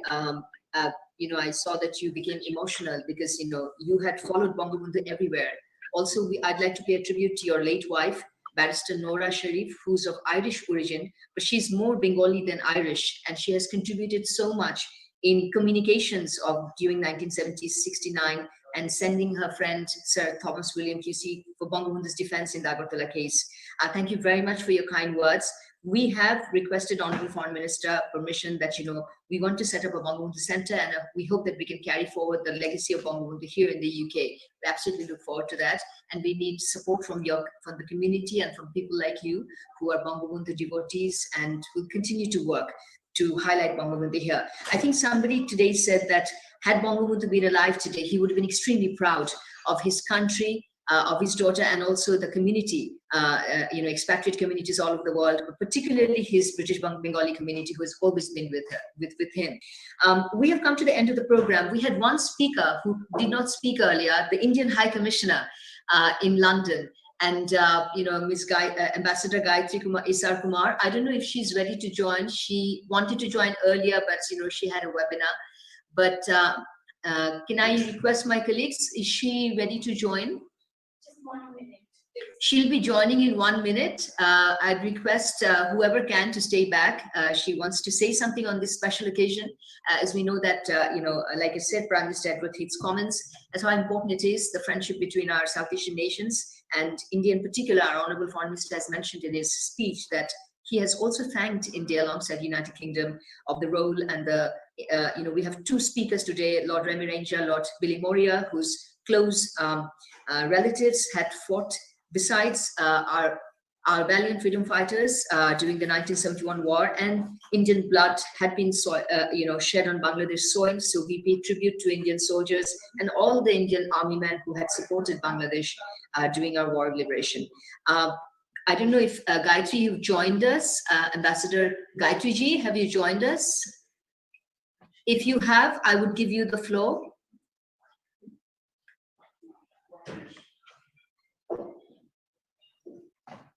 You can unmute yourself and start speaking.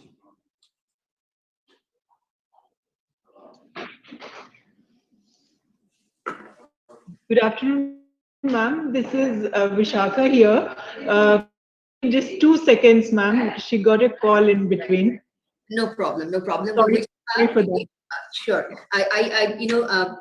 The Indian High Commissioners here, there have been so many High Commissioners, but we had a Lady High Commissioner when I joined in, and I was so extremely lucky. We had Ruchi Ghanshyam, and after she's left, Ambassador Gayatri Kumar from Brussels, a very dashing diplomat who comes here and joins as High Commissioner in London. So extremely, extremely fortunate to have you as my colleague from India, and we've been collaborating since then. So today also, when I just disturbed her on 16th of December to say something on our on our Victory Day, and I said that I'm going to bother you again because I know that there was a role. And Gayatri, you just missed our Honorable Foreign Minister's speech. He's been sitting with us for nearly 2.5 hours. So he just left, but Lord Ahmed is still there.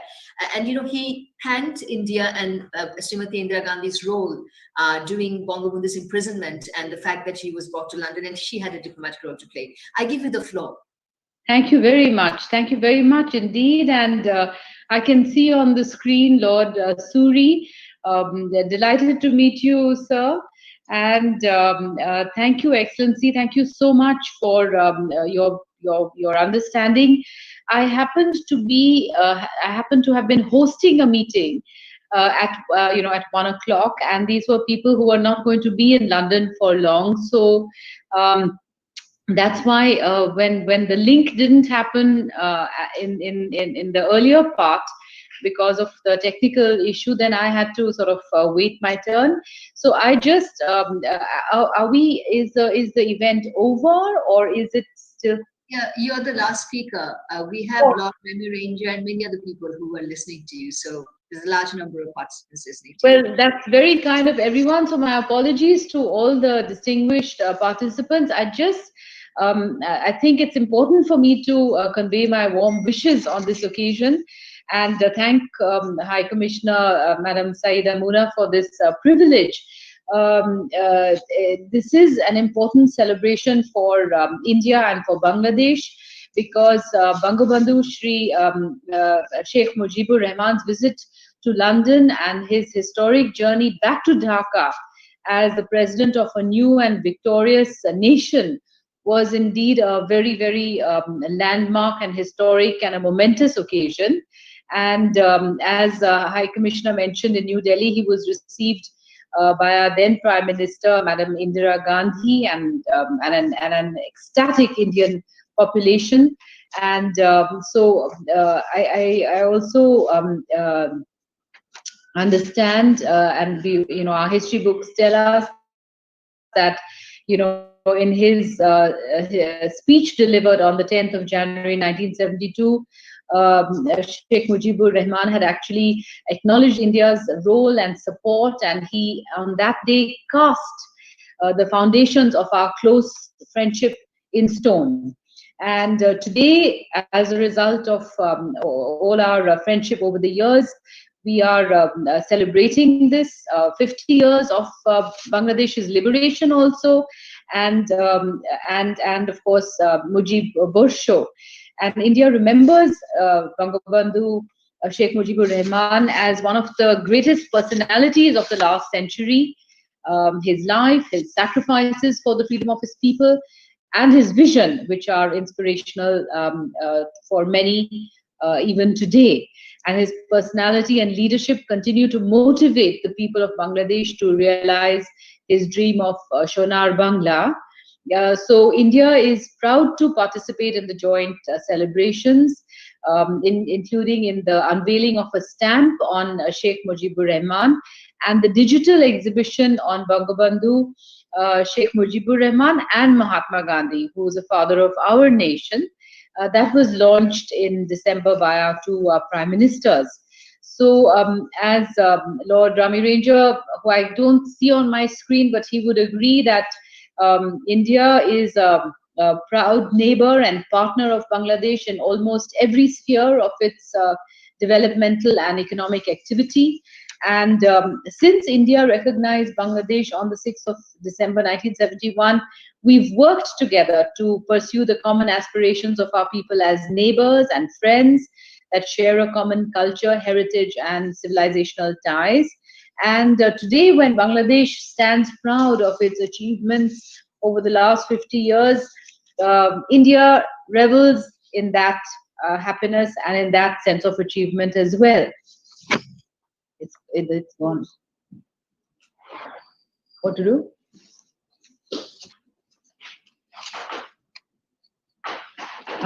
Excellency, am I still there? All right. So just what I wanted to say was that we welcome and we feel happy when Bangladesh sets new benchmarks for the whole of South Asia, and the unprecedented progress being made by Bangladesh in many fields, from social indices to education, health, women's empowerment, and microfinance. And though 2020 has been severely impacted by the twin crises of the pandemic and the shrunken global economy, Bangladesh is one of the few nations that have, despite the pandemic, been able to grow at an impressive 5.2%. So that is a matter of great satisfaction to India as a neighbor and partner of Bangladesh. And Excellency, our close ties with Bangladesh are a major pillar of our neighborhood first policy, as you know, and strengthening our relations with Bangladesh has been a special priority for our governments. And it's also the difficult year that we've just had has nevertheless been an opportunity for us to work together on a number of areas, whether it was medicines and medical equipment or working with health professionals. India and Bangladesh have stood together in facing the COVID pandemic. And even in the SARC framework, we've been partners in responding to the unforeseen difficulties that the people of our region had to suffer in these past 9 months. and we've tried to see how we can, use our partnership to help our region. We've overcome barriers to land border trade, we've expanded connectivity, and we've taken a number of initiatives that reflect our strengthening partnership. And our prime ministers have in fact met last month in a virtual summit, and our prime minister will be visiting Bangladesh in March this year. So we are focused on common goals of our two nations and our region for greater progress and prosperity in the days to come. And we are together scripting a golden chapter of bilateral ties, giving each day new substance to our partnership. And we believe that we are today in a golden age in India-Bangladesh relations, thanks to the vision and the statesmanship of our two prime ministers. So with these words, Madam High Commissioner, I wanted to just sort of emphasize that as our governments and our people celebrate the great moments of our shared history, I look forward to our close friendship in London through this year. I hope that, with this good and excellent start, that I'm joining you on this very, very special day for Bangladesh, and conveying to you on behalf of all the officers at the High Commission our very, very best wishes. I hope that all of us, that is the High Commission of India in London and the High Commission of Bangladesh in London, that we work together and contribute to the strengthening of our excellent relations. And so there's our shared history that we are remembering today, this historic moment that we are remembering today. And I'm looking at our common destiny in the future as neighbors and as beacons of peace and progress in our region back in South Asia. So I once again thank you, and it's a great pleasure always to join you, High Commissioner. So please don't say that you bothered me or something like that. It's a great pleasure to be here, and I apologize for not being there at that particular time when my turn was. It was my turn to speak, but I thank all the distinguished participants who have the patience to hear me, and as I congratulate our friends from Bangladesh with the words Jai Hind and Jai Bangla. Thank you very much, High Commissioner Gayatri Kumari sir. You've always been a good friend. You've been spot on. I know that you worked as the aide of late President of India, Sheikh, who's been the greatest friend of Bangladesh, and Bangabandhu as well. So you bring in a different perspective each time you come in, and I really, really appreciate the way you, term the golden age of our bilateral relations under the statesmanship of Honorable Prime Minister Sheikh Hasina and Prime Minister Modi. We look forward to working with you. There is a composite, and we know that here's Lord Suri, Lord Remy Ranger, and many others that have joined today. A number of Indian House of Lords members shows that even during our 1971 Liberation War, when we had released Bangabandhu movement at the Trafalgar Square, there are many Indian community, British community who joined in, who even sent money in support to Bangladesh. So in every way, you're absolutely right. And I want to thank both our Prime Minister for inaugurating the Bapu and Bangabandhu and Bapu exhibition. I think that was a great initiative. Look forward to working, 50th anniversary of Bangladesh-India relations is the 50th anniversary of Bangladesh-UK relations as well. So from that perspective, I think Honorable Lord Ahmed is still there. I want to thank Lord Ahmed because just the other day we had the year-ending meeting of High Commission and the South Asia departments.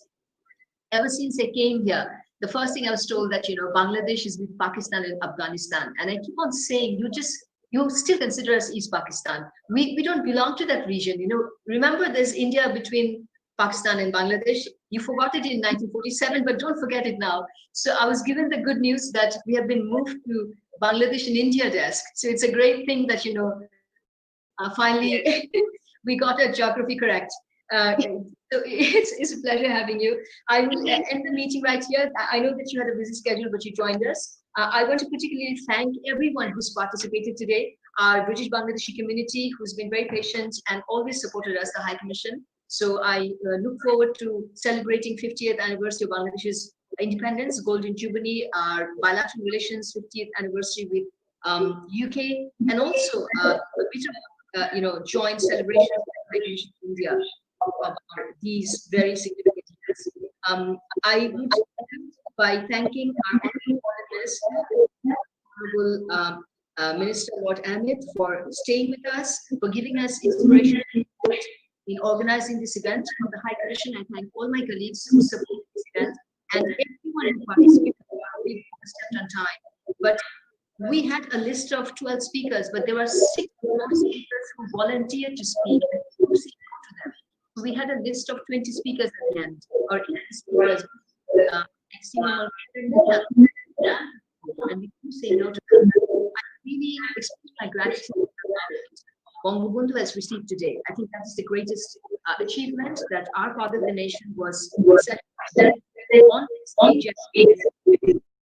And I want to express our gratitude from the High Commission, from our government, from Honorable Foreign Minister. And I see our Chief of Protocol is sitting in his instead of the Honorable Foreign Minister. I want to thank our Chief of Protocol for being here. Our Honorable Foreign Minister has sat for 2 hours and he's left. I would end today. Lord Ahmed had mentioned a quote by Bangabandhu.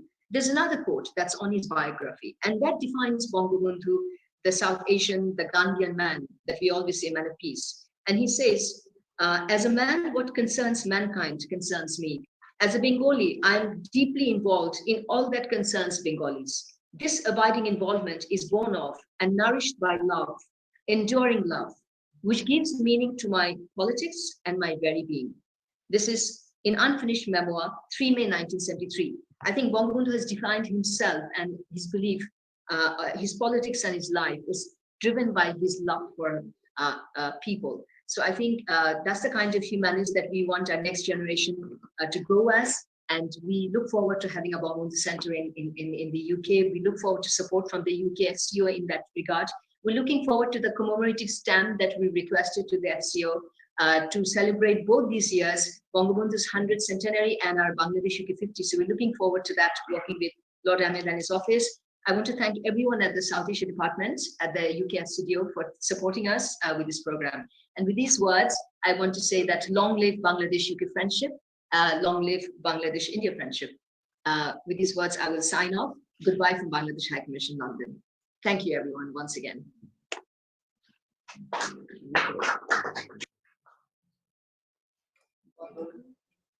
বন্ধ করে দাও।